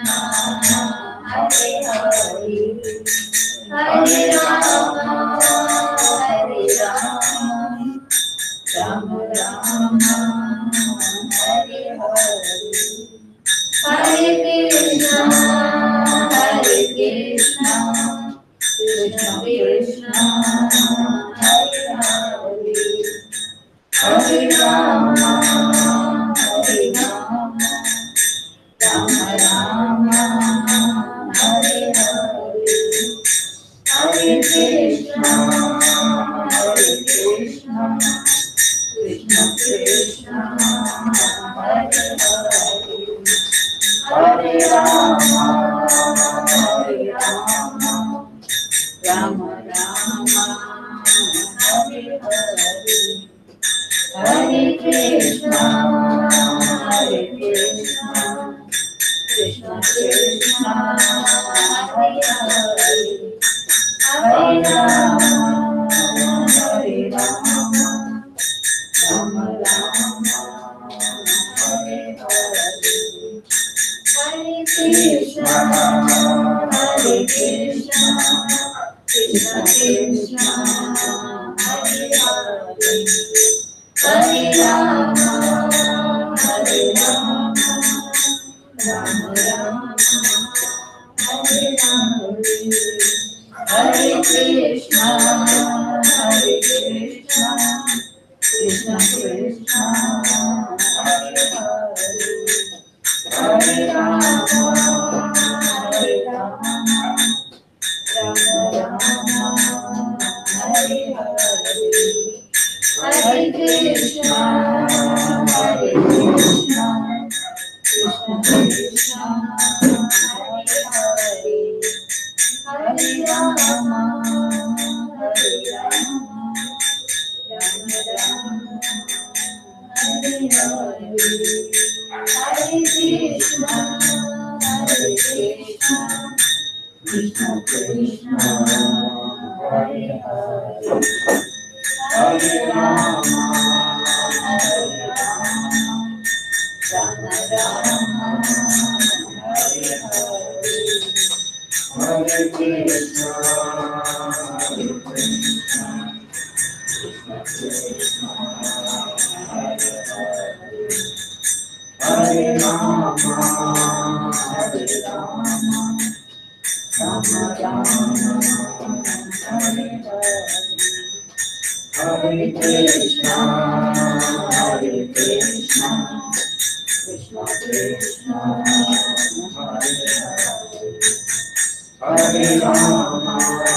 Hare Krishna, Hare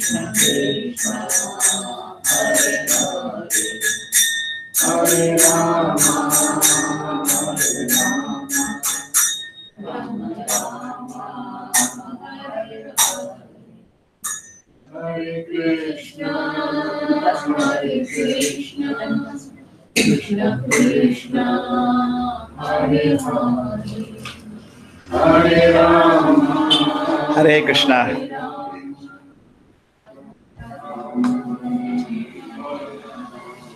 Hare Krishna. Chalo. So now I go to PPT of the same chapter, or we continue? We continue the chapter, or I could go to a PowerPoint presentation. I think this was quite simple. Doesn't need a revision. So.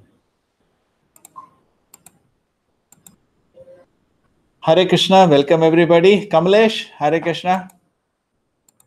Hare Krishna, Prabhuji. Oh, you're waiting for us? Good. Yes, sir. Hello. 35th. So when I'm not there, Sridhar, can continue. Sunday I'm absent. Okay, Sridhar, we are on this. You can have this. Prabhuji, you can give him this book. Evam janamani karmani hi akartur ajanasya cha varnayanti sma kavayo veda guhyam hritapatehe. Is it right? I'm at 35th, Mummy. No, Prabhuji, 29th shloka. Okay, we have gone so fast. Huh?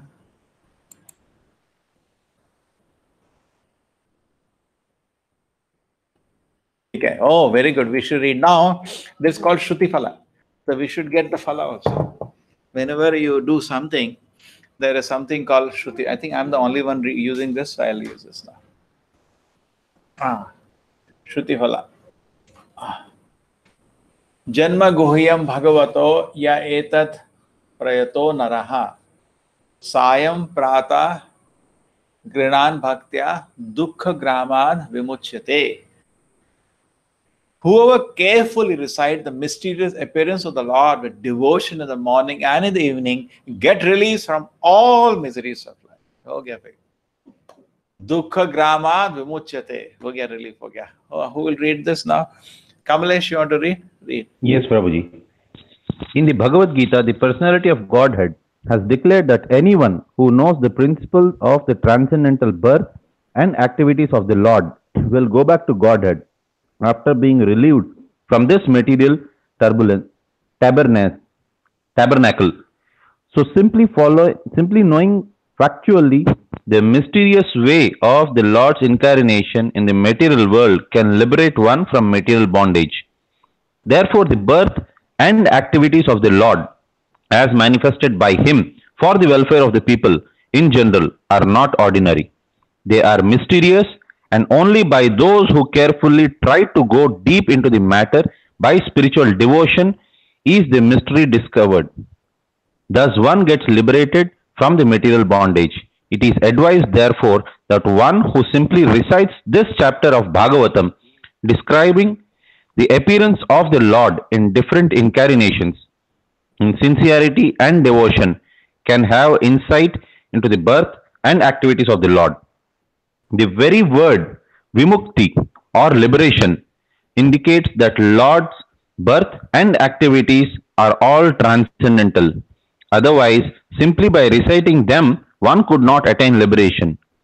They are therefore mysterious. And those who do not follow the prescribed regulations of devotional service are not entitled to enter into the mysteries of His birth and activities. Yeah, reading in the morning, it says, Atapta tapasa. Uddhava is saying that when Krishna appeared in this world, not everybody could recognize him. So suppose there is Krishna and you give just all reference to Shastra, that will not still help. Person has to have some purity, some tapasya to be able to surrender to God. Yesham tu antagatam papam jananam kunyaparnam te dondamo narbhaktam bhajante maam dhridavrata. Okay? So yesham tu antagatam papam. If somebody has finished all his papas, then only he will be able to surrender to God. So it requires us also to be eager, sincere, See, point is that in Krishna is not present here. Krishna is there in the spiritual world. But we are bound in this body now, correct? Now to interact with Krishna, Krishna has manifested himself in certain things. One of the things is Shastra. Shastra, even though looks material, it's spiritual actually. So, but when we approach the Shastra with devotion, it reveals its spiritual nature. Same way like the deity. Deity is also made of marble, everybody knows, correct? It's available and it is made there, we all know. But still, we decorate, put so much effort, and now bhoga offering is going on. Why do we do all that? No, but when devotion approach, the Lord inconceivably manifests himself personally from the deity. Inconceivably manifests himself from the Shastra. Because through the Baddha Jiva, you're not able to see him directly. He's there in the heart as Paramatma, you're not able to see. So in these ways, in matter, Lord manifests. So the Janma Karma, Lord activities are totally transcendental and they are coded in the scripture. When you approach the scripture with devotion, it takes its spiritual form. Okay? And it spiritually electrifies it. We gave the example of wire is there. It's a copper wire. When you put current, it gives you shock, correct? It's only wire, it's wire, but when it is electrified, it takes different nature. Similarly, iron, when it is put in fire, it is iron only, but it becomes like hot like fire. Then it takes different nature. Like so many people go to Udupi, take that darshan. Or some people want stone kept, or some people, my Lord is standing. Depends on the Lord. Not only that he is thinking, the Lord, he can feel the experience of the Lord standing there. Same for scripture, same for the holy name. We chant that attention and respect, the holy name slowly takes its spiritual nature. Correct? And we can understand this vibration is not. In fact, that is where to begin. Bhaktivinoda Thakur says, first contact we have with the Lord is through the holy name in Kali Yuga. So therefore we chant. Nicely we chant. Okay. Kamalesh, anything you wanted to say? No, Prabhuji. It says whoever recite this will get blessed. And all your muchyate, all your because you will be able to understand that the Lord is eternally situated in transcendental body and he appears in this world out of his kindness. There is nothing forcing him to come. He comes out of his sweet pleasure, his kindness, his mercy. And we understand these pastimes of the Lord in the 23 incarnation listed. We get liberation from the world. If you meditate on that, so you keep thinking about how Krishna came and Narayana Rishi, he came and Narasimha, he came, you become liberated from this world. The conception of the Virata, universal form of the Lord, as appearing in the metal world is imaginary. It is to enable the less intelligent and neophyte to adjust to the idea of Lord's having form. But factually, the Lord has no material form. The conception of Lord, known as the Viratu or Vishwarup or the Viratu, is particularly not mentioned along with the various incarnations of the Lord, because all the incarnations of the Lord mentioned above are transcendental and there is not a tinge of materialism in their bodies. There is no difference between the body and self as there is in the conditioned soul. The Virat Roop is conceived for those who are just neophyte worshippers. For them, the material Virat Roop is presented, and it will be explained in the second canto. In the Virat Roop, the material manifestations of different planets have been conceived as his legs, hands, etc. Actually, all such descriptions are for the neophytes. The neophytes cannot conceive of anything beyond matter. The material conception of the Lord is not counted in the list of his factual forms. As Paramatma or Super Soul, the Lord is within each and every material form, even within the atoms. But the outward material forms is but an imagination, both for the Lord and for the living being. The present form of the conditioned souls are not factual. The conclusion is that the material conception of the body of the Lord as Virat is imaginary. Both the Lord and the living beings are living spirits and have original spiritual bodies. Okay, this is understood that many times we talk about Vishwarupa, Virat Rupa. There is temple also in Bangalore, Vishwarupa temple. Mataji, dekha kya? very famous Vishwarupa temple somewhere people go. But they don't know, these people generally atheists like all the impersonalists like all the Virat Rupa and all. But the point is that Virat Rupa is imaginary in the sense, just like this body is imaginary, it's matter. I'm not this body, I'm soul. So just like for the body, the soul is, Atma is the soul, which is the experiencer. For the whole universe, the experience is the Paramatma. In that way, he is the Paramatma of the whole, he is the Atma of the whole universe. Okay? But that body is imaginary, just like this body is also just a packet around me for a certain time. In that way. So the concept Virat Rupa was not mentioned proper says in the list. It has been mentioned separately. Okay. So we've been liberated by hearing incarnations. Congratulations. But you have to hear with faith. Just like this is called Shruti Phala. We go dham, we say, Aap yahan aaye, aapke sare aparadh mukt ho gaye. Yeah, it is there. But just like, isn't it? Kamalesh, even in Tirupati, will be there some phala? If you take darshan of Balaji, what is given in the Shastra? Yes, Prabhuji. What is given? He is in Telugu. He is called as Apada Makkulavada. I mean, whatever we desire for, that will get fulfilled. Okay, and then apart from that, we get moksha or not after? Moksha is the main thing for devotees.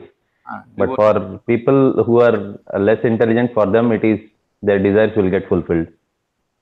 Okay. Chalo. So there is always a phala, okay, with anything. So here Bhagavatam says, now you heard 23 incarnation, we are liberated. Now we are liberated to the degree of our devotion with what we approach. But definitely there is benefit. Now imagine if we heard a novel and the same time we could have heard a novel. Definitely there is no benefit. Here potentially you will get spiritual word just by hearing the 23 incarnations. But by suppose you watch a movie in the same time. What is a Shruti Phala? Shruti Phala is Naraka. That is a Shruti Phala you will get, correct? Now many people will, at this time, Sunday morning, movie chalta hai, bahut famous hai. A lot of people will watch serials and TV, sab baith ke, viewership is millions, 10 million, 50 million viewership. And hum Bhagavad kar rahe hain, hamare 1, 2, 10 log idhar total. So, but the point is that by hearing this, you become liberated. By hearing Grama Katha, you go to Naraka. Okay? Even one desire will make you birth again in this world. By hearing this, you become slowly, by faith develops an association, gradually hearing and good association. Faith keeps building. Cloud and dust are carried by air, but less intelligent persons say the sky is cloudy and the air is dirty. Similarly, they also implant material bodily conception on the spirit self. Who wants to read? Shidra, you want to read loudly? Read now. You read. Your voice will hear. And Baba, if I am not there, you have to read.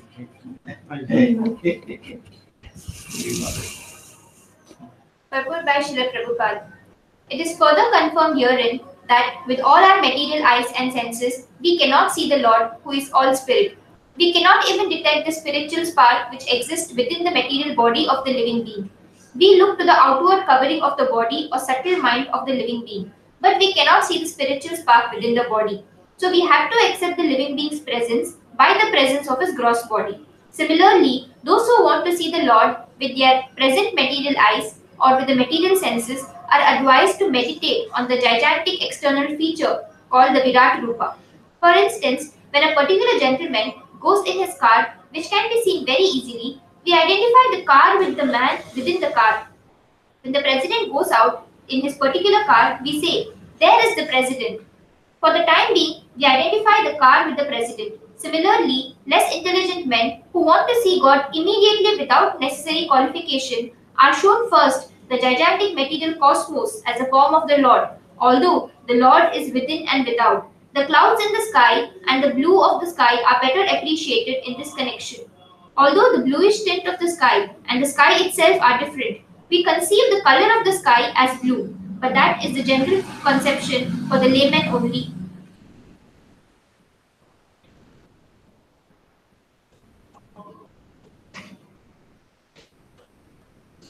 Okay, so this is for general layman, the conception. Cloud and dust are carried by the air, so the sky is cloudy and the air is dirty. They also implant material conception on the spirit itself. Anybody understood what is the purport? Sridhar, you can explain. What is the main point here? Anybody understood? Sky is cloudy, air is dirty. People put material body perceptions on the soul. Soul always is impure. Because this person is like this. How can he be like this? The soul is the eternal servant of Krishna. But because in a particular situation and modes are covering him, it looks like a particular, but the original identity is still pure, intact.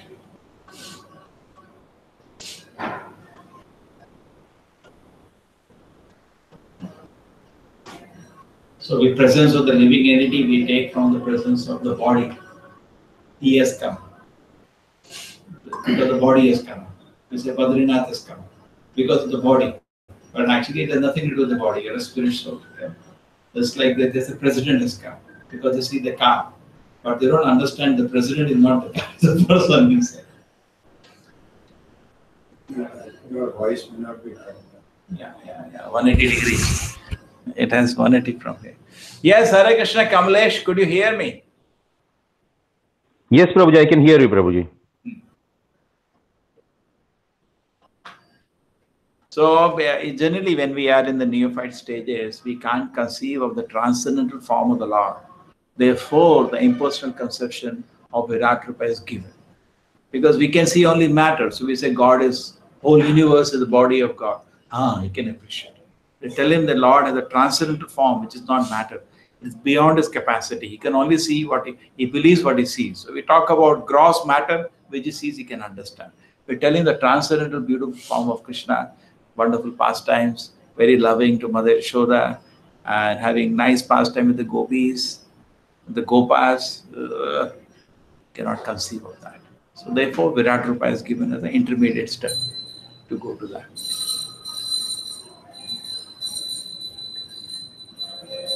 Beyond this gross concession of the form, Ata Paramayad Avyaktam Avyudha Guna Brahmahitam Adishta Shruta Vastu Tvat Sajivo Yat Punar Bhavaha. Beyond this broad conception of the form, with another subtle conception of form, which is without formal shape and is unseen, unheard, and unmanifest. The living being has this form.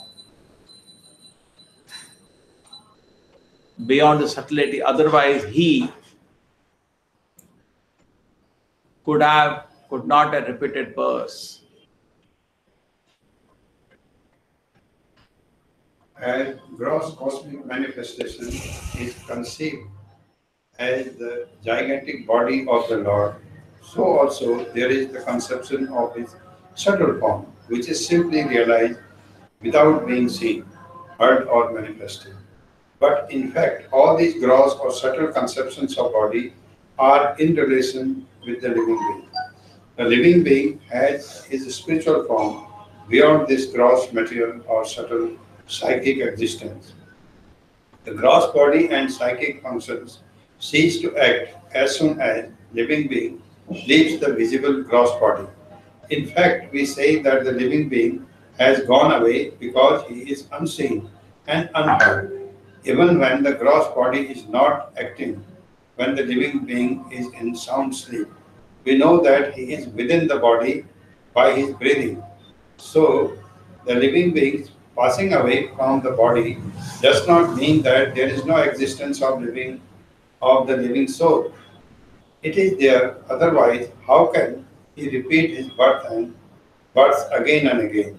The conclusion is that the Lord is eternally existent in his transcendental form, which is neither gross nor subtle, like that of the living being.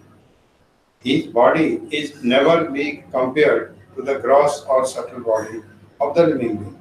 All such conceptions of God's body are imaginary. The living being has his eternal spiritual form, which is conditioned only by his material condemnation.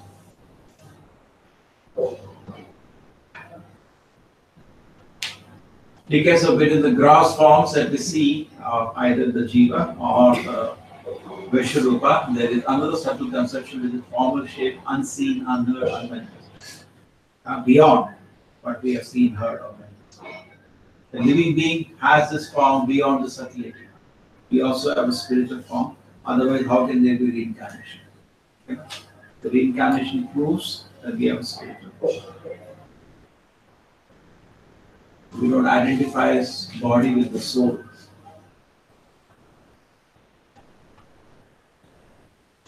And the Lord's form is neither gross nor subtle. Whenever a person experiences by self-relation with both the gross and the subtle body, there's nothing to do with the pure soul. At that time, he sees himself as well as the Lord. Both the gross and subtle body, nothing. He disidentifies with both the gross and subtle body. At that time, he sees himself as well as the Lord. Yes, Kamlesh, read. Hare Krishna, Kamlesh. Yes, Prabhuji. 1 minute. I was on mute, Prabhuji. Yeah. The difference between self-realization and material illusion is to know that the temporary or illusionary impositions of material energy in the shape of gross and subtle bodies are superficial coverings of the self. The coverings takes place due to ignorance. Such coverings are never effective in the person of the personality of Godhead. Knowing this convincingly is called liberation or seeing the absolute. This means that perfect self-realization is made possible by adoption of godly or spiritual life. Self-realization means becoming indifferent to the needs of the gross and subtle bodies and becoming serious about the activities of the self. The impetus of activities is generated from the self, but such activities become illusionary due to ignorance of real position of the self. By ignorance, self-interest is calculated in terms of the gross and subtle bodies, and therefore a whole set of activities is spoiled life after life. When, however, one meets the self by proper culture of activities of the self begin. Therefore, a man who is engaged in the activities of the self is called Jivan Mukta, or a liberated person, even in the conditional existence. The perfect stage of self-realization is attained not by artificial means, but under the lotus feet of the Lord, who is always transcendental. In Bhagavad Gita, the Lord says that He is present in everyone's heart, and from Him only all knowledge, remembrance, or forgetfulness take place. When the living being desires to be an enjoyer of the material energy, illusionary phenomena, the Lord covers the living being in the mystery of forgetfulness, and thus the living being misinterprets the gross body and the subtle mind to be his own self. And by culture of transcendental knowledge, when the living being prays to the Lord for deliverance from the clutches of forgetfulness, the Lord, by His causeless mercy, removes the living being's illusionary curtain, and thus he realizes his own self. He then engages himself in the service of the Lord in his eternal constitutional position, becoming liberated from the conditioned life. All this is executed by the Lord either through his external potency or directly by the internal potency.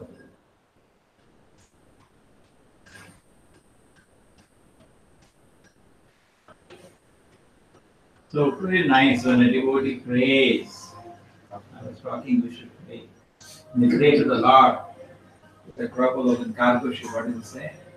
My Lord, by your will, all the living entities are in illusion, and I request you that you release them. Bhagavad Gita also says, Devi Yesha Gurumi Mamaya.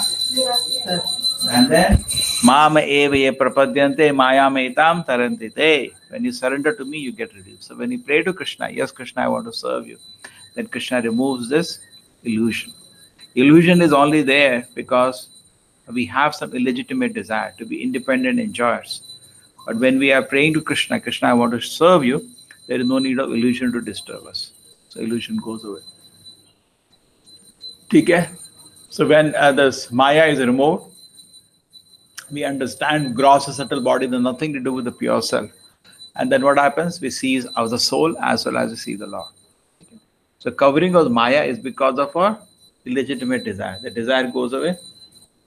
It's like a toggle switch. You say, I want to serve you, Krishna, there is a light. And you say, I want to become enjoyer, darkness. Okay. What do you say, Badrinath? You understand? Philosophically, you are able to understand this. Both the gross and subtle body, there is no need of that. There is no need of gross body. There is no need of subtle mind. Soul has both body and mind. Soul has spiritual form.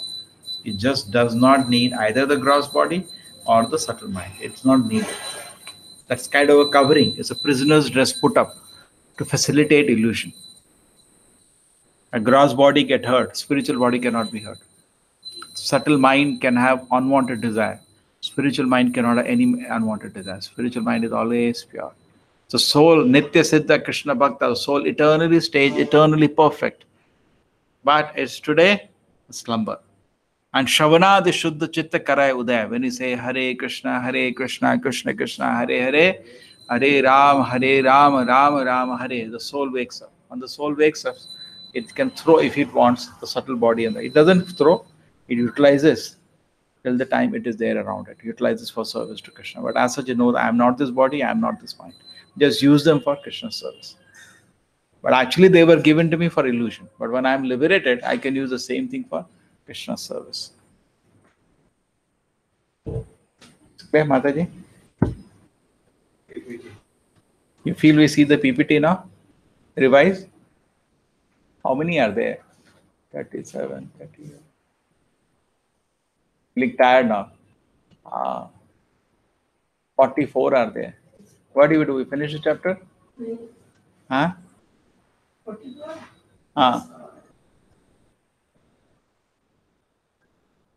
Chalo, we do the PPT first, then we see energy is there, we'll go. Huh?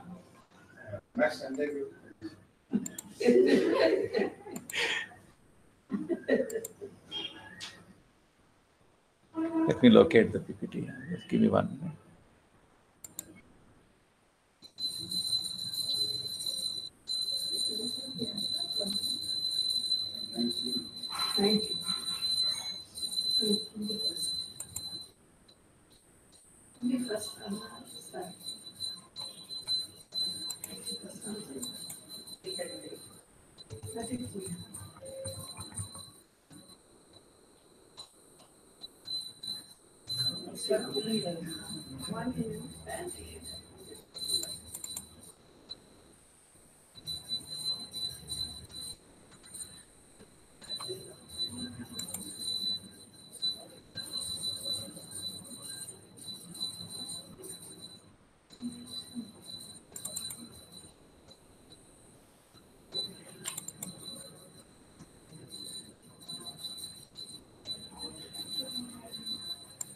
Yes, Kamlesh, it's fine. We do one revision of this chapter.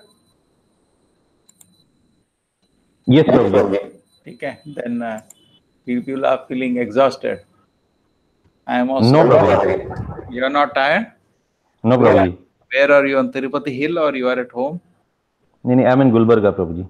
Oh, you are in Gulbarga. Then what's the plan? A Janmashtami, keep in your mind, 2nd September. Yes, Prabhuji. Okay, here you can do Maharati, lot of service. Definitely Tirupati, they will ask you to come. It's a beautiful place, but there are many Maharatis there, hai na? Correct? I am menial, Prabhuji. Huh? I am menial, Prabhuji. No.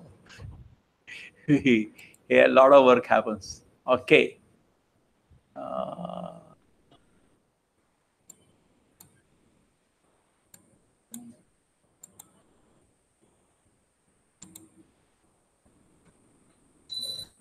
Yes.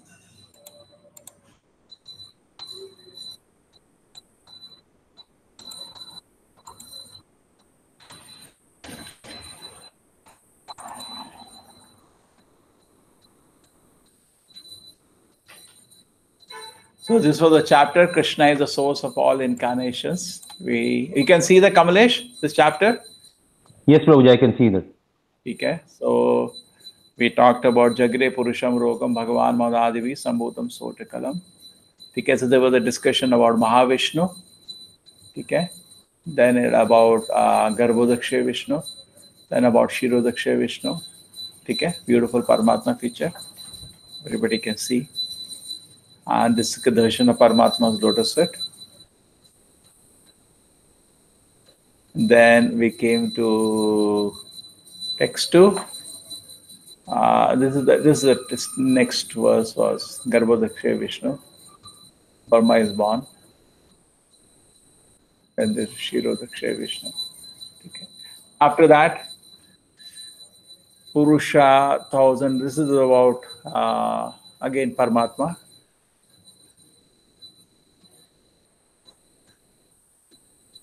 There are 6 kind of incarnations.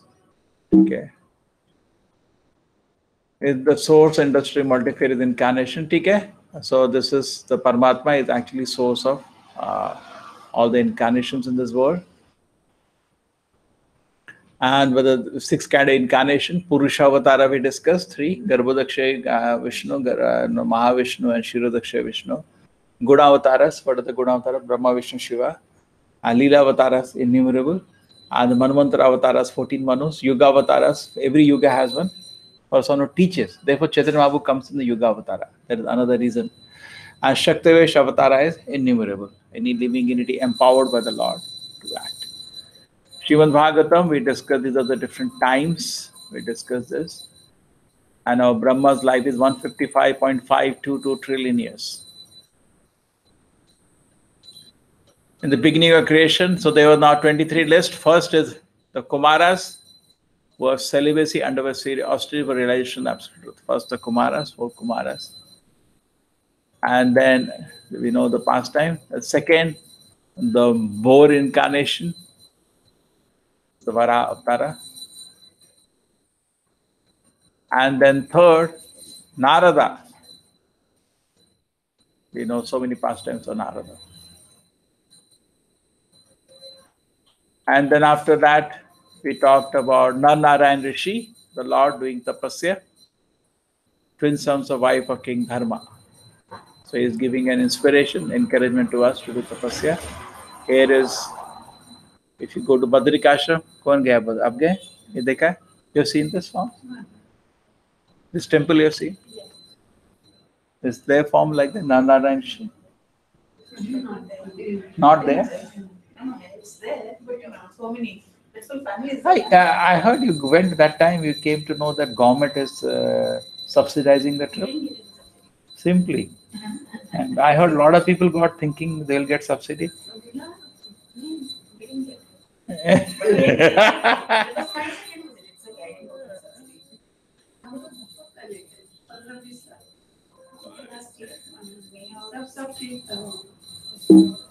Okay, fifth incarnation was about Asuri Brahmana. This is Kapila. Okay. Okay. This is the son of Devhuti Kapila, who gave the spiritual knowledge. He is actually incarnation. There is an atheist Kapila who imposes himself as Kapila. He is not Kapila. He is the real Kapila, who is Vishnu himself. Shashtam is the incarnation of Atri, Vama Anusuya. Son of sage Atri is born of the Anusuya, prayed for incarnation of the transcend Alarka, Prahlad and others. Sage Atri. His name is Dattatreya.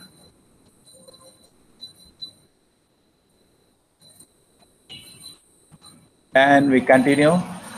Seventh was Yagna, son of Prajapati, Ruchi and Akuti, the reign of Swayambhu Manu, ascended demigod and his son Yama. Okay, so I think here is the Yagna or the Indra.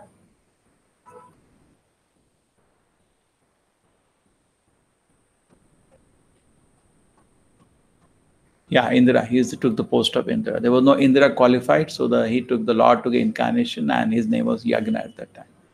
And he managed the heaven. Lord himself at that time became Indra. Okay, this is the incarnation. And then after that, Ashtame was Rishabha. He always read wonderful teachings of Rishabhadeva to his son Bharat Maharaj.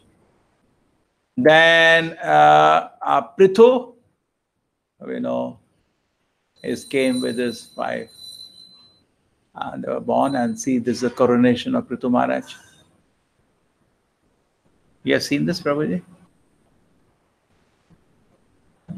Paintings are very interesting. And then, oh, you are on your mobile connected to this? What are you seeing, the broadcast? Oh, you are seeing on the YouTube, yeah. Complete incarnation. Chakshusha Manu, the whole world is deep within water. The Lord is the form of the fish and protected Vaivasudam and keeping him on the boat. Okay, this is the fish incarnation. This is the beautiful pictures of fish incarnation. Transcendental form of the Lord. Then 11th incarnation, tortoise, and Mandarachal Hills was done. This is interesting. Which country is it in the airport? They are put like this. Sri Lanka? No, not Sri Lanka. One of the East Asian country. Kamalesh, you have gone there? No, Prabhuji. Ah, you're not gone. It's beautiful. Can you see? Can you believe this? In India, they don't have courage to put this. Huh? It's our culture now. That country is all be gone. But you see, they put in at the airport. They put this whole Samudra Manthan, massive. Ah, yeah. Okay, we can locate.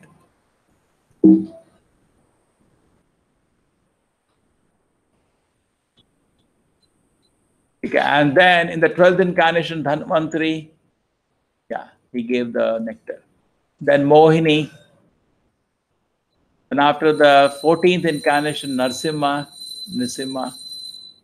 Then 15th incarnation, Vamana.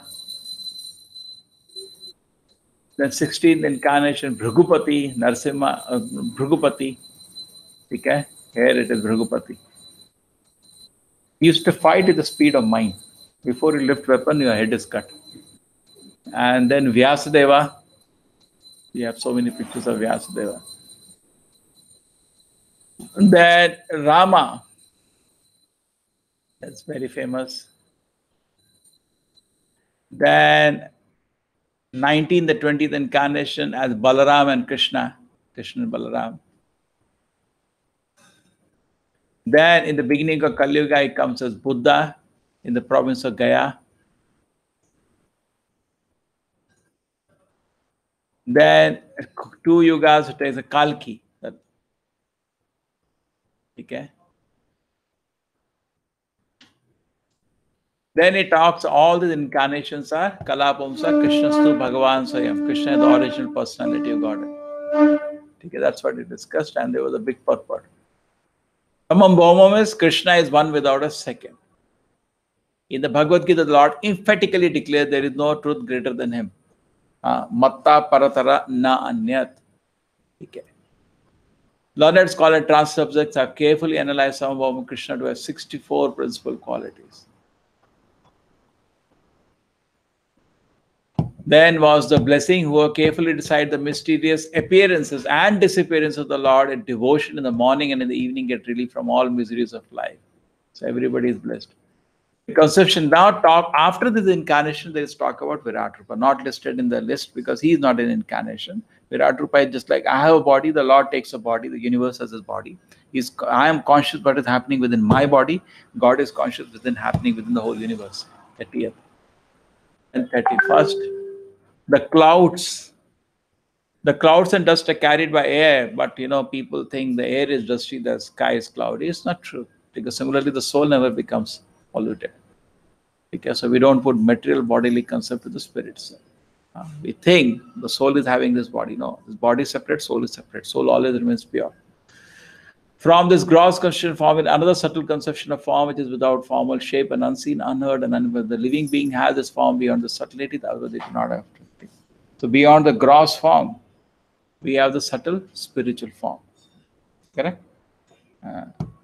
Gross and subtle body, we have a spiritual form. Otherwise, there is no question of reincarnation.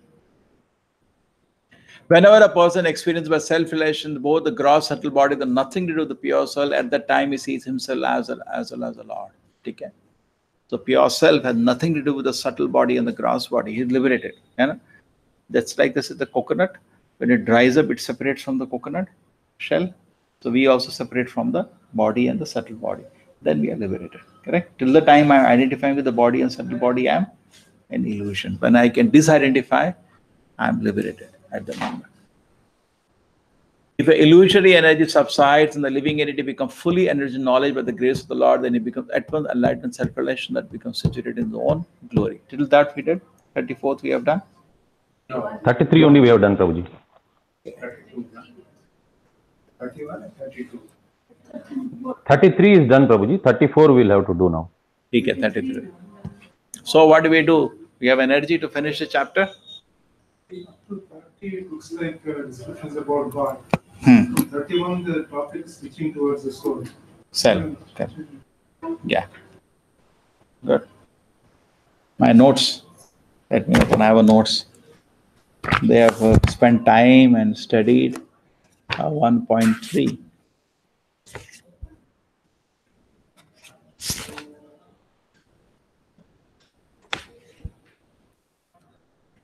(28, 29) Krishna is the material form, gross and subtle of the Lord and the living being are imaginary. That is the discussion going between 30 and 34. The material forms, gross and subtle of the Lord and the living beings are imaginary. Nothing to do with the original form of the Lord and the living entities.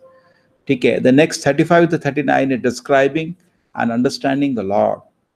And then 40 to 44 is the glories of Srimad Bhagavatam. So we just have to do 5 verses. Then there is glorification of Bhagavatam and chapter closes. We do it? Okay. So we just go through 5 verses, which is describing and understanding the Lord. 34th is also the form of the Lord. 34th is constitution position. 30th verse, material realm. 31st, imposing material conception on the spirit. 32nd, spiritual form beyond the gross form. And 33rd, realizing Brahman. And 34th is constitutional position. When the illusion and it subsides, when it is enriched in knowledge by the Lord's grace, when it is situated in its own glorious position. Okay. When illusion is subside, we are situated in our glorious, because soul is glorious actually. You cannot cut it, you cannot burn it, nothing can happen. It's eternal, it's glorious. Yeah. Anybody who wants to read? 34th. Who wants to read? Who is not tired? Because the Lord is the absolute transcendental. All of his frame, forms, names, pastimes, attributes, associates, and energies are identical with him. His transcendental energy acts according to his omnipotency. The same energy acts as his external, internal, and marginal energy. And by his omnipotency, he can perform anything and everything through the agency of any of the above energies. He can turn the external energy into internal by his will. Therefore, by his grace, the external energy which is employed in illusioning those living beings who want to have it subsides the will of the Lord in terms of repentance and penance for the conditioned soul. And the very same energy then acts to help the purified living being make progress on the path of self-realization. The example of electrical energy is very appropriate in this connection. The expert electrician can utilize the electrical energy for both heating and cooling by adjustment only. Similarly, the external energy which now bewilders the living being into continuation of birth and death is turned into internal potency by the will of the Lord to lead the living being to eternal life. When a living being is thus graced by the Lord, he is placed in his proper constitutional position to enjoy the eternal spiritual life. Okay. I have completed on this main points that I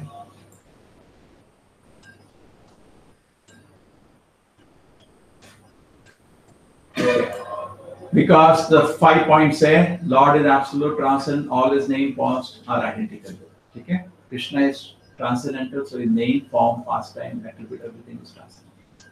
Very, very important, the second point. Therefore, by the grace of the external energy which is employed in illusioning the living being who want to have it, when you take to Krishna consciousness subsides, by the will of the Lord in terms of repentance and penance. We have been talking in classes, repentance and penance.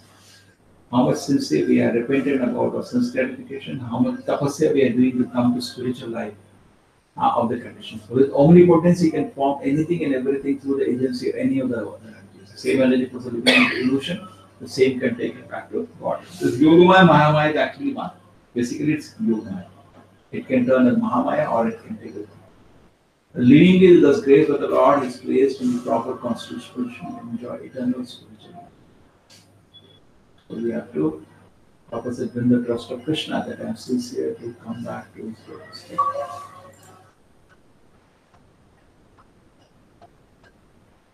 Yeah. One more.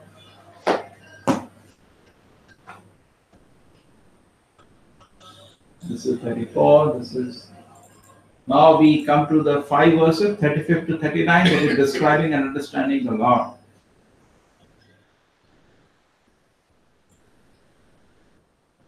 35. Evam janmani karmani hi akaratur adinasya cha varnayanti sma kavayo veda guhyanti hindapateta. Thus learned might describe the birth and activities of the unborn and inactive, which is undiscoverable even in the Vedic literature. He is the Lord of the heart. Both the Lord and the living entities are essentially all spiritual.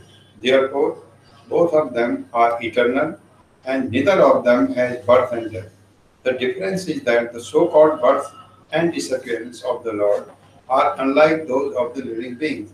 The living beings who take birth and then again accept death are bound by the laws of material nature. But the so-called appearance and disappearance of the Lord are not actions of material nature, but are demonstrations of the internal potency of the Lord. They are described by the great sages for the purpose of self-realization. It is stated in the Bhagavad Gita that by the Lord that his so-called birth in the material world and his activities are all transcendental.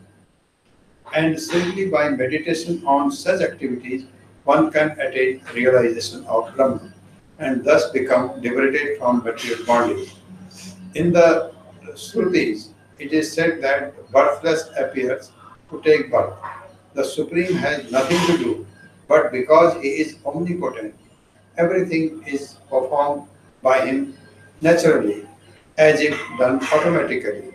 As a matter of fact, the appearance and disappearance of the Supreme Personality of Godhead and his different activities are all confidential, even to the Vedic literatures. Yet, they are displayed by the Lord to bestow mercy upon the conditioned souls.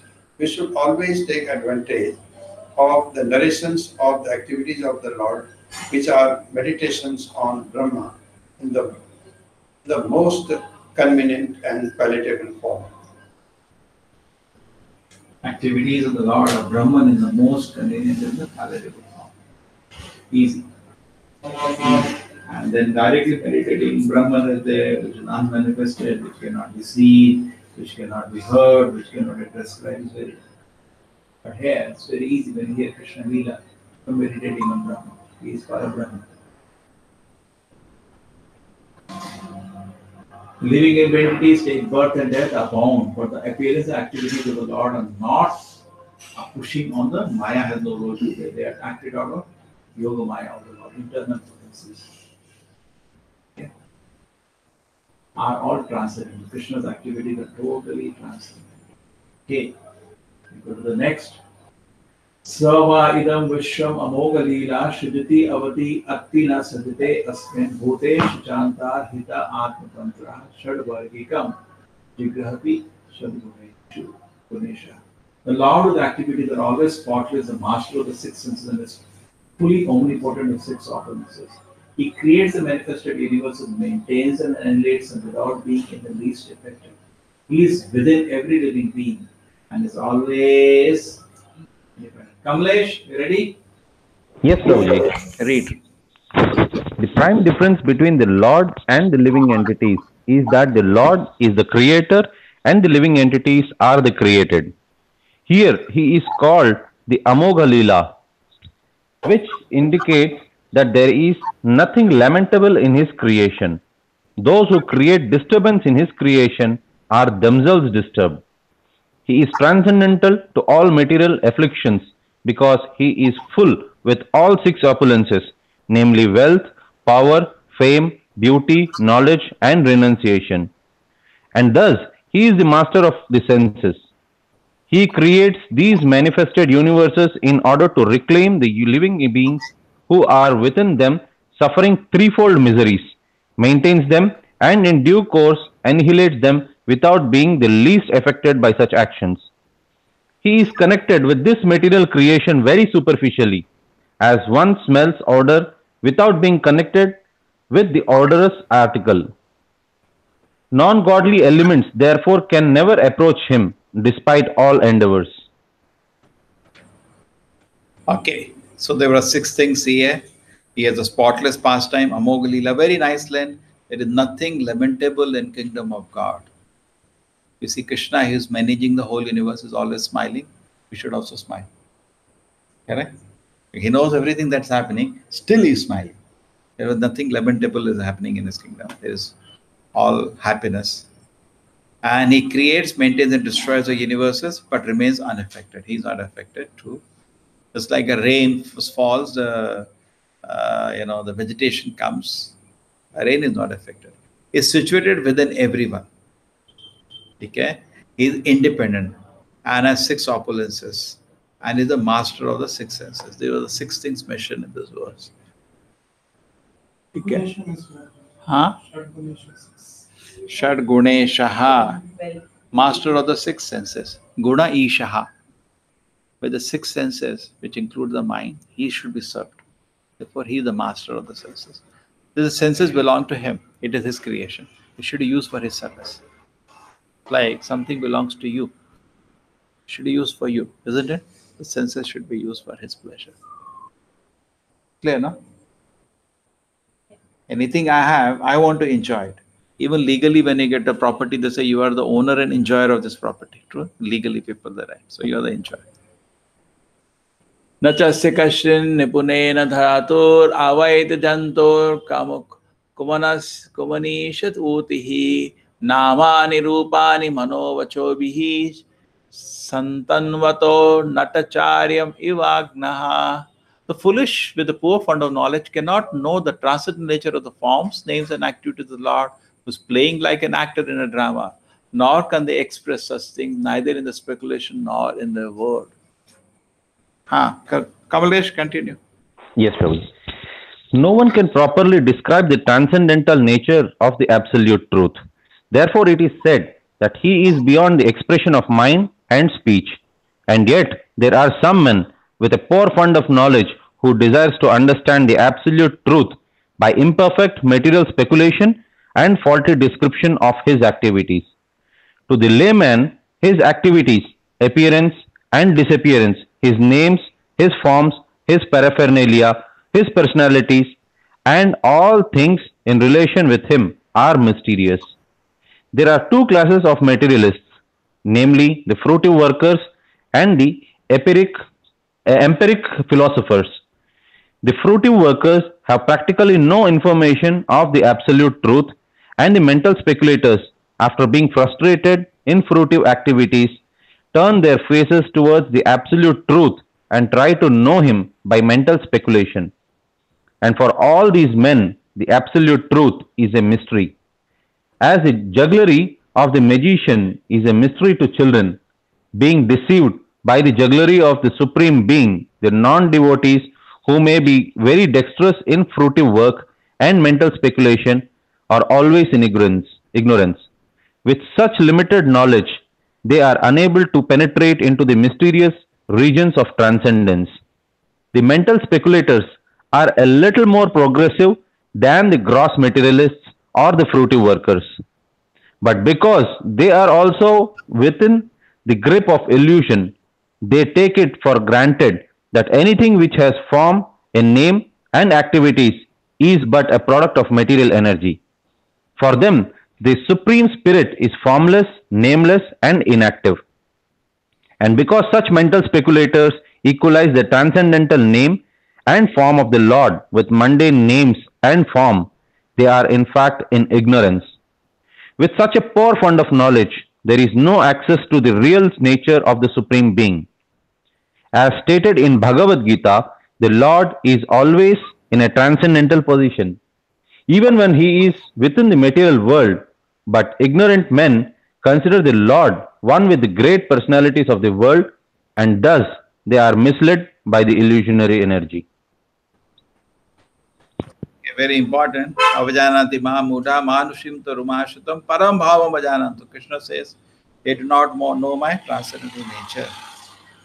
It's a name form. How? Just like when an actor is dancing on the stage, so you cannot recognize him. Ordinary man cannot recognize. So Krishna's activities are not easily understood. Unintelligent cannot understand the Lord's activities. That is the shloka. The foolish cannot know the transcendental nature of the Lord forms who's playing, nor they can neither speculation. So karmis, gyanis cannot understand. It is beyond their capacity to understand. Okay. Saveda dhatu padavim parasya duranta viryasya rathanga pone yoma amamaya sadatasya anuvrittaya bhajeta Tadpada Saroja Gandham. Only those who try render unreserved, uninterrupted, favorable service unto the lotus feet of the Lord Krishna, who carries the wheel of chariot in his hand, can know the creator of the universe and its full glory, power, and transcendence. So it has come to the conclusion. Karmi Gyani cannot understand, devotee can understand. Unreserved, without any hesitation.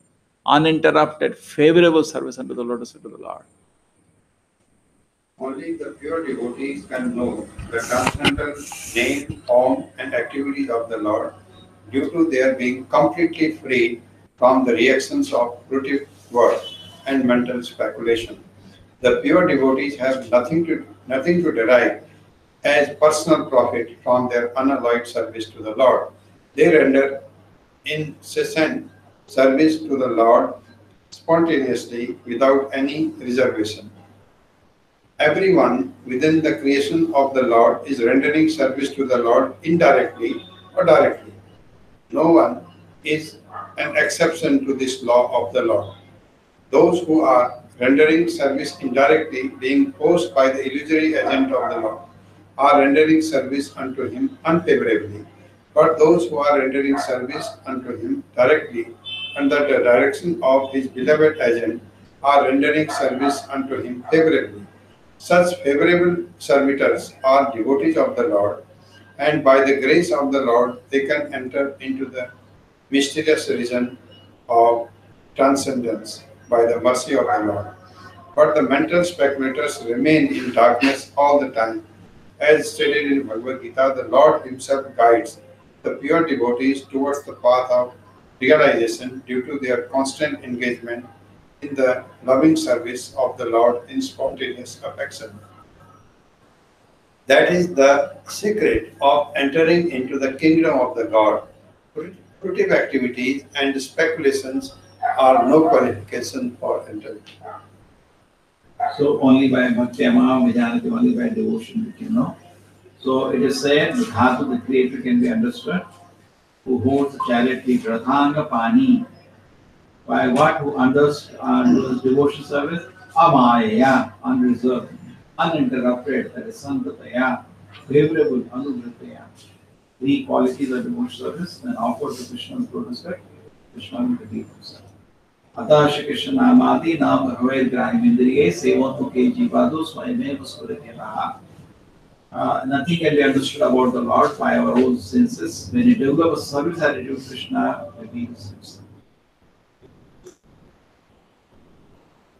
38, 39. Now what happens is that they are feeling that we are not devotees. So he encourages them. 39th verse. Atet dhanya bhagavanta iktam yadavasudeva akhila lokanath. Shidara? On the AC? Atet dhanya bhagavanta iktam yadavasudeva akhila lokanath kurvanti sarvatmakam atmabhavam nayatra bhuya parivarta ugram. Only by making such inquiries in this world can we be successful and perfectly cognizant. For such inquiries invoke transcendental external love and the personality of Godhead, who is the proprietor of all the universal guarantees, sent person immunity from the dreadful repetition of birth and death. Yes, Purport by Srila Prabhupada. The inquiries of the sages, head by Shaunaka, are herewith praised by Suta Goswami on the merit of their transcendental nature.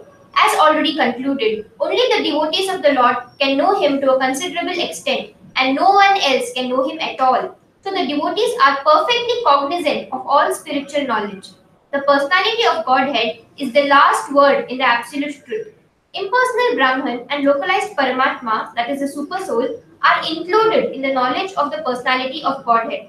So one who knows the personality of Godhead can automatically know all about him, his multipotencies and his expansions. So the devotees are congratulated as being all successful. A cent person devotee of the Lord is immune to the dreadful material miseries of repeated birth and death. Okay, so that's done. He says you asked wonderful question, and actually all the questions have been answered. They asked 6 questions, he has answered them.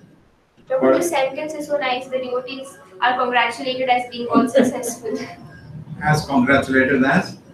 Being all successful. Devotees are congratulated as being all successful. All successful, yes. Okay, now we go to the last 4 verses 40, 41, 42, 43, 44. Last 5 verses, glories of Srimad Bhagavatam. Ittam Bhagavata Nama Puranam Brahma Samhitam Uttam Shloka Charitam Chakara Bhagavan Rishi Nishayasaya Lokasya Dhanyam Swasti Ayanam Mahat. So this Srimad Bhagavatam is the literary incarnation of the Lord. It is compiled by Srila Vyasadeva, the incarnation of God. It is meant for the ultimate good of all the people, and it is all successful, all blissful, and all perfect. We will read. Purport by Srila Prabhupada. Lord Sri Chaitanya Mahaprabhu declared that Srimad Bhagavatam is the spotless sound representation of all Vedic knowledge and history. There are selected histories of great devotees who are in direct contact with the personality of Godhead. Srimad Bhagavatam is the literary incarnation of Lord Shri Krishna and is therefore non-different from him. Srimad Bhagavatam should be worshipped as respectfully as we worship the Lord. Thereby, we can derive the ultimate blessings of the Lord through its careful and patient study. As God is in all light, all bliss, and all perfection, so also is Srimad Bhagavatam. We can have all the transcendental light of the Supreme Brahman, Sri Krishna, from the recitation of Srimad Bhagavatam, provided it is received through the medium of a transparent spiritual master. Lord Chaitanya's private secretary, Srila Swarupa Damodara Goswami, advised all intending visitors who came to see the Lord at Puri to make a study of the Bhagavatam from the person Bhagavatam.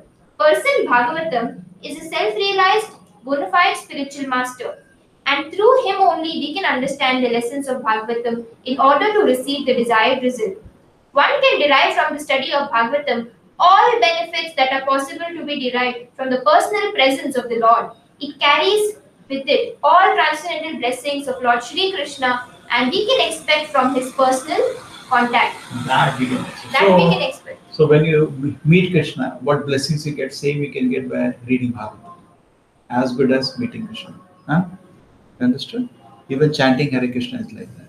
What anyway, when you will see Krishna, you feel Akhila Rasamrita Sindhu is the ocean of transcendental pleasure. We want pleasure finally. So Harinama is also like that. Bhagavatam is also like that. So if you read Bhagavatam attentively, you also feel it as a full of all the pleasure. 41st.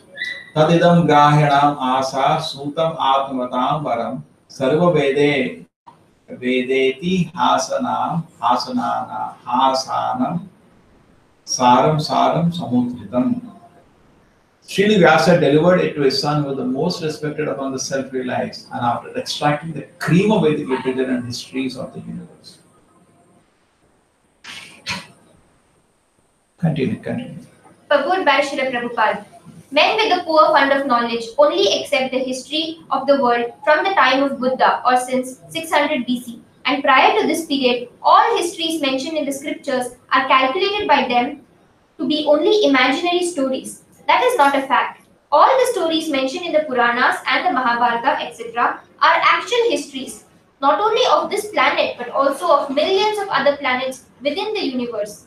Sometimes the history of planets beyond this world appears to such men to be unbelievable, but they do not know that different planets are not equal in all respects, and that therefore some of the historical facts derived from other planets do not correspond with the experience of this planet. Considering the different situation of different planets and also time and circumstances, there is nothing wonderful in the stories of the Puranas, nor are they imaginary. We should always remember the maxim that one man's food is another man's poison. We should not therefore reject the stories and histories of the Puranas as imaginary. The great rishis like Vyasa had no business putting some imaginary stories in their literatures. In the Srimad Bhagavatam, historical facts selected from the histories of different planets have been depicted. It is therefore accepted by all the spiritual authorities as the Mahapurana. The special significance of these histories is that they are all connected with the activities of the Lord in the different time and atmosphere. Srila Shukadeva Goswami is the topmost personality of all the self-realized souls, and he accepted this as a subject of studies from his father Vyasadeva. Srila Vyasadeva is the great authority, and the subject matter of Srimad Bhagavatam being so important, he delivered the message first to his great son, Srila Shukadeva Goswami. It is compared to the cream of the milk.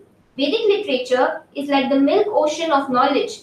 Cream or butter is the most palatable essence of milk, and so also is Srimad Bhagavatam, for it contains all palatable, instructive, and authentic versions of different activities of the Lord and his devotees. There is no gain, however, in accepting the message of Srimad Bhagavatam from the unbelievers, atheists, and professional reciters who make a trade of Bhagavatam for the laymen. It was delivered to Srila Shukadeva Goswami, and he had nothing to do with the Bhagavata business. He did not have to maintain family expenses by such trade.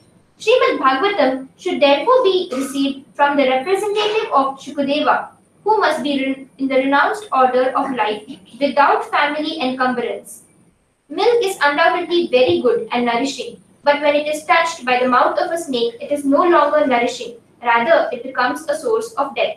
Similarly, those who are not strictly in the Vaishnava discipline should not make a business of this Bhagavatam and become a cause of spiritual death for so many hearers.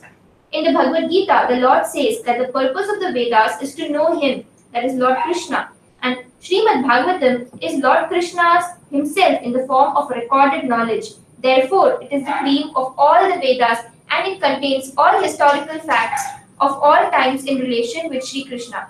It is factually the essence of all histories. Yes, the glorification of Bhagavatam is going on now. Okay, so it is a scream of all the scriptures. Sarva Veda Itihasanam Saram Saram Samutritaha. Okay. Atmavatam Varam. He is the most respected among the self-realized.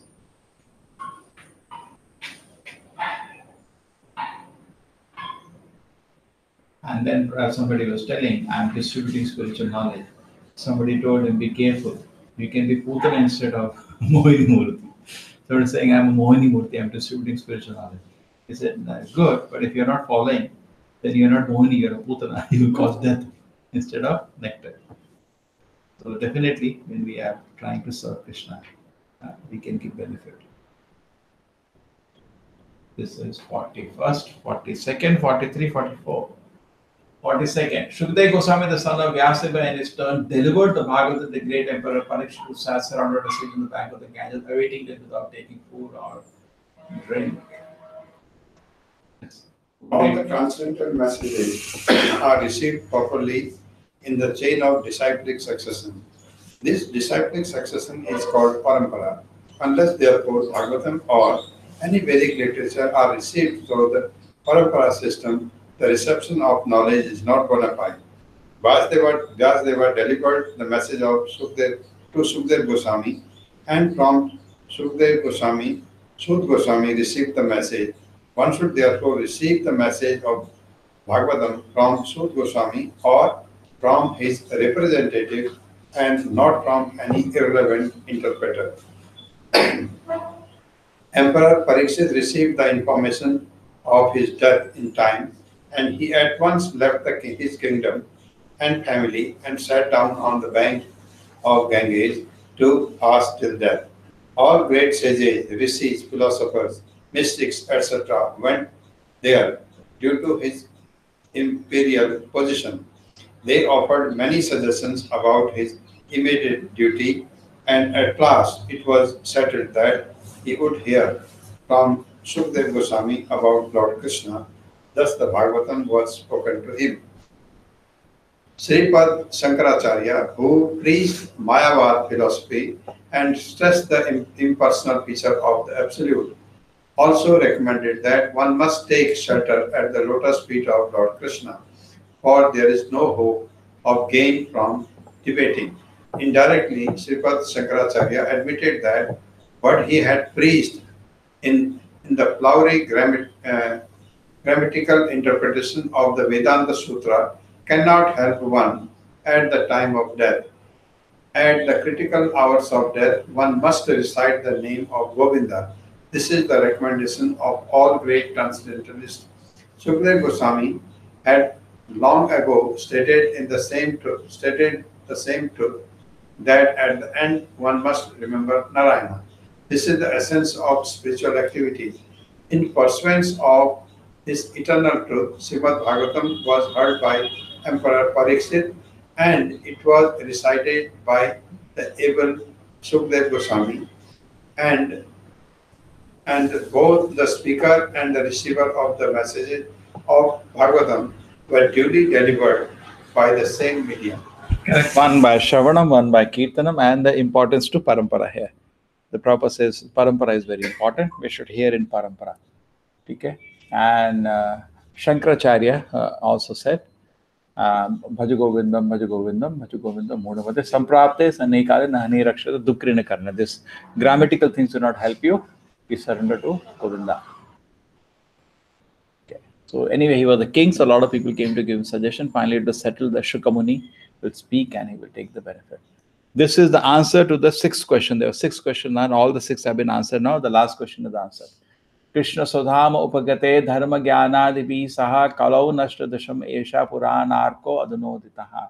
This Bhagavad Purana is as brilliant as the sun. It is arisen just out of the departure of Lord Krishna to his own abode, accompanied by religion, knowledge, etc. A person who have lost a vision due to the dense darkness of ignorance in the age of Kali shall get light from this Purana. This is the question. What will happen in Kali Yuga, where the religion is taken shelter? The answer is, it is in Bhagavatam. Yes. Mataji. Oh, Kamalesh, we'll give Kamalesh chance. Kamalesh. Yes, Prabhuji. Yes, Prabhuji. Lord Shri Krishna has his eternal Dharma or abode, where he eternally enjoys himself with his eternal associates and paraphernalia. And his eternal abode is a manifestation of his internal energy, whereas the material world is a manifestation of his external energy. When he descends on the material world, he displays himself with all paraphernalia in his internal potency, which is called Atma Maya. In the Bhagavad Gita, the Lord says that he descends by his own potency, Atma Maya. His form, name, fame, paraphernalia, abode, etc. are not therefore creations of matter.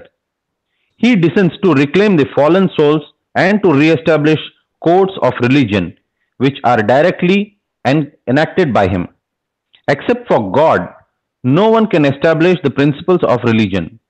Either he or a suitable person empowered by him can dictate the codes of religion. Real religion means to know God, our relation with him and our duties in relation with him, and to know ultimately our destination after leaving this material body. The conditioned souls who are entrapped by the material energy hardly know all these principles of life. Most of them are like animals engaged in eating, sleeping, fearing, and mating. They are mostly engaged in sense enjoyment under the pretension of religiosity, knowledge, or salvation. They are still more blind in the present age of quarrel or Kali Yuga. In the Kali Yuga, the population is just a royal edition of the animals. They have nothing to do with spiritual knowledge or godly religious life. They are so blind that they cannot see anything beyond the jurisdiction of the subtle mind, intelligence, or ego. But they are very much proud of their advancement in knowledge, science, and material prosperity. They can risk their lives to become a dog or hog just after leaving the present body, for they have completely lost sight of the ultimate aim of life. The personality of Godhead, Sri Krishna, appeared before us just a little prior to the beginning of Kali Yuga, and he returned to his eternal home practically at his commencement of Kali Yuga. Practically at the commencement of Kali Yuga. While he was present, he exhibited everything by his different activities. He spoke the Bhagavad Gita specifically and eradicated all pretentious principles of religiosity. And prior to his departure from this material world, he empowered Sri Vyasadeva through Narada to compile the messages of Srimad Bhagavatam. And thus both the Bhagavad Gita and Srimad Bhagavatam are like torchbearers for the blind people of this age. In other words, if men in this age of Kali want to see the real light of life, they must take to those two books only, and their aim of life will be fulfilled. Bhagavad Gita is the preliminary study of Bhagavatam, and Srimad Bhagavatam is the summum bonum of life, Lord Sri Krishna personified. We must therefore accept Srimad Bhagavatam as the direct representation of Lord Krishna. One who can see Srimad Bhagavatam can see Lord Krishna in person. They are identical. They're identical. ठीक है. कृष्ण सभाम उपगते धर्म ज्ञानादिभिः सह कलौ न सदृशम् एषा पुराणार्को अधुनोदितः. This Mahapuran Bhagavatam is arisen after the Kali Yuga to give light to the ignorant people after the disappearance of Krishna. This question was there. What will happen? Sixth question. Now Krishna has gone back to about very dharma. This is the answer. First chapter, 6 questions are asked. The answer to the sixth question. 1:23, this question was asked. Later also in the 7th chapter, more answer will be there, same thing. O learned Brahmanas, when Shukadeva Goswami recited Bhagavatam there in the presence of Emperor Parikshit, I heard him with great attention, and thus by his mercy, I learned Bhagavatam from that great and powerful sage. Now I shall try to make you hear the very same thing as I have learned it from him, as I have realized it. Prabhupada says the word Yatha Adhitam Yatha Mati. So they were very, very happy when they heard this word. Yeah. Who will finish? You finish. One can certainly see directly the presence of Lord Shri Krishna in the pages of Bhagavatam if one has heard it from a self-realized great soul like Shukadeva Goswami. One cannot, however, learn Bhagavatam from a bogus hired reciter whose aim of life is to earn some money out of such recitation and employ the earning in sex indulgence. One can learn Srimad Bhagavatam. No one. No one can learn Srimad Bhagavatam who is associated with persons engaged in sex life. That is the secret of learning Bhagavatam. Nor can one learn Bhagavatam from one who interprets the text by his mundane scholarship. One has to learn Bhagavatam from the representative of Shukadeva Goswami and no one else if one at all wants to see Lord Krishna in the pages. That is the process and there is no alternative.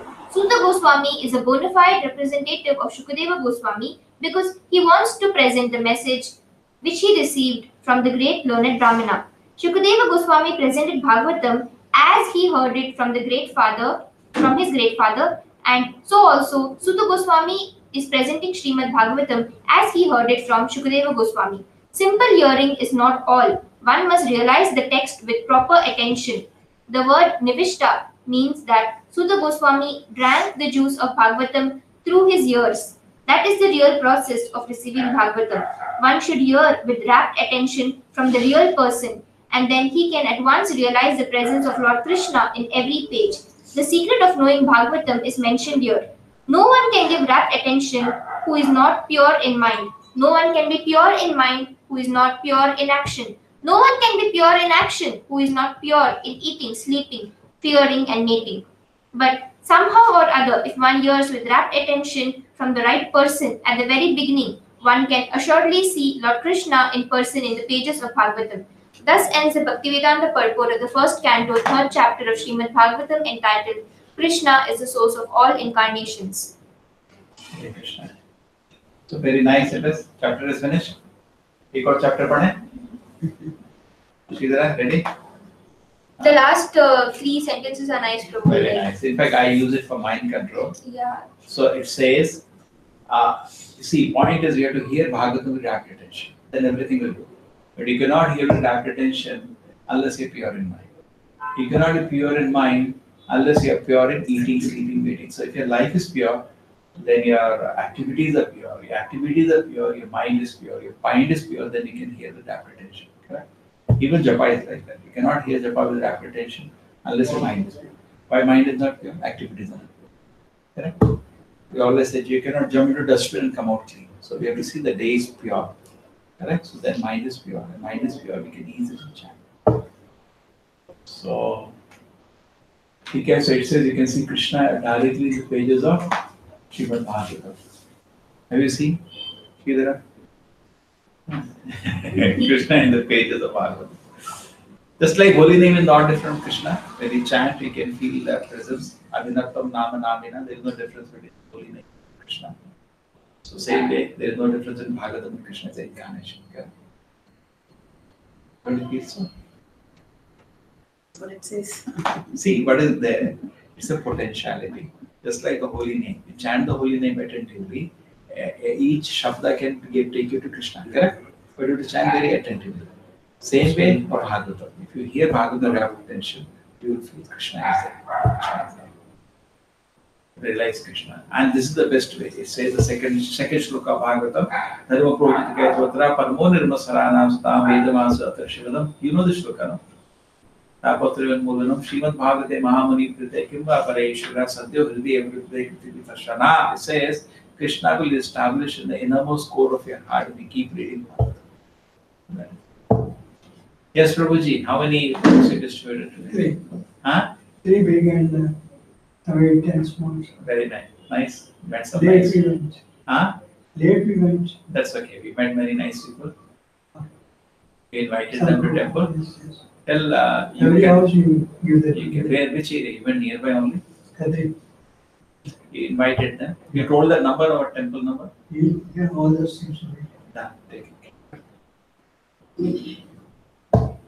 We finished the whole chapter. Srila Prabhupada ki. Srimad Bhagavatam ki.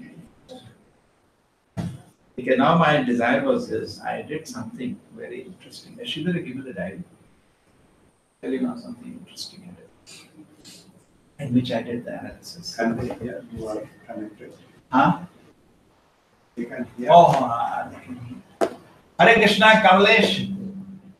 Yes, Prabhuji. Hare Krishna, Prabhuji. Thank you very much. You finished the whole Thank you so very much, Prabhuji. Whole chapter is finished. Then Narada will so kindly appear in Bhagavatam now. Prabhupada says. Narada, the parents will come to the Bhagavatam, great sages appear. So we will welcome him next week. Okay? Hare Krishna. Thank you so very much, Prabhuji. Hare Krishna, Prabhuji. Dandavat Pranam. Hare Krishna. Hare Krishna, everybody. Thanks to all the Vaishnavas. Chapter master.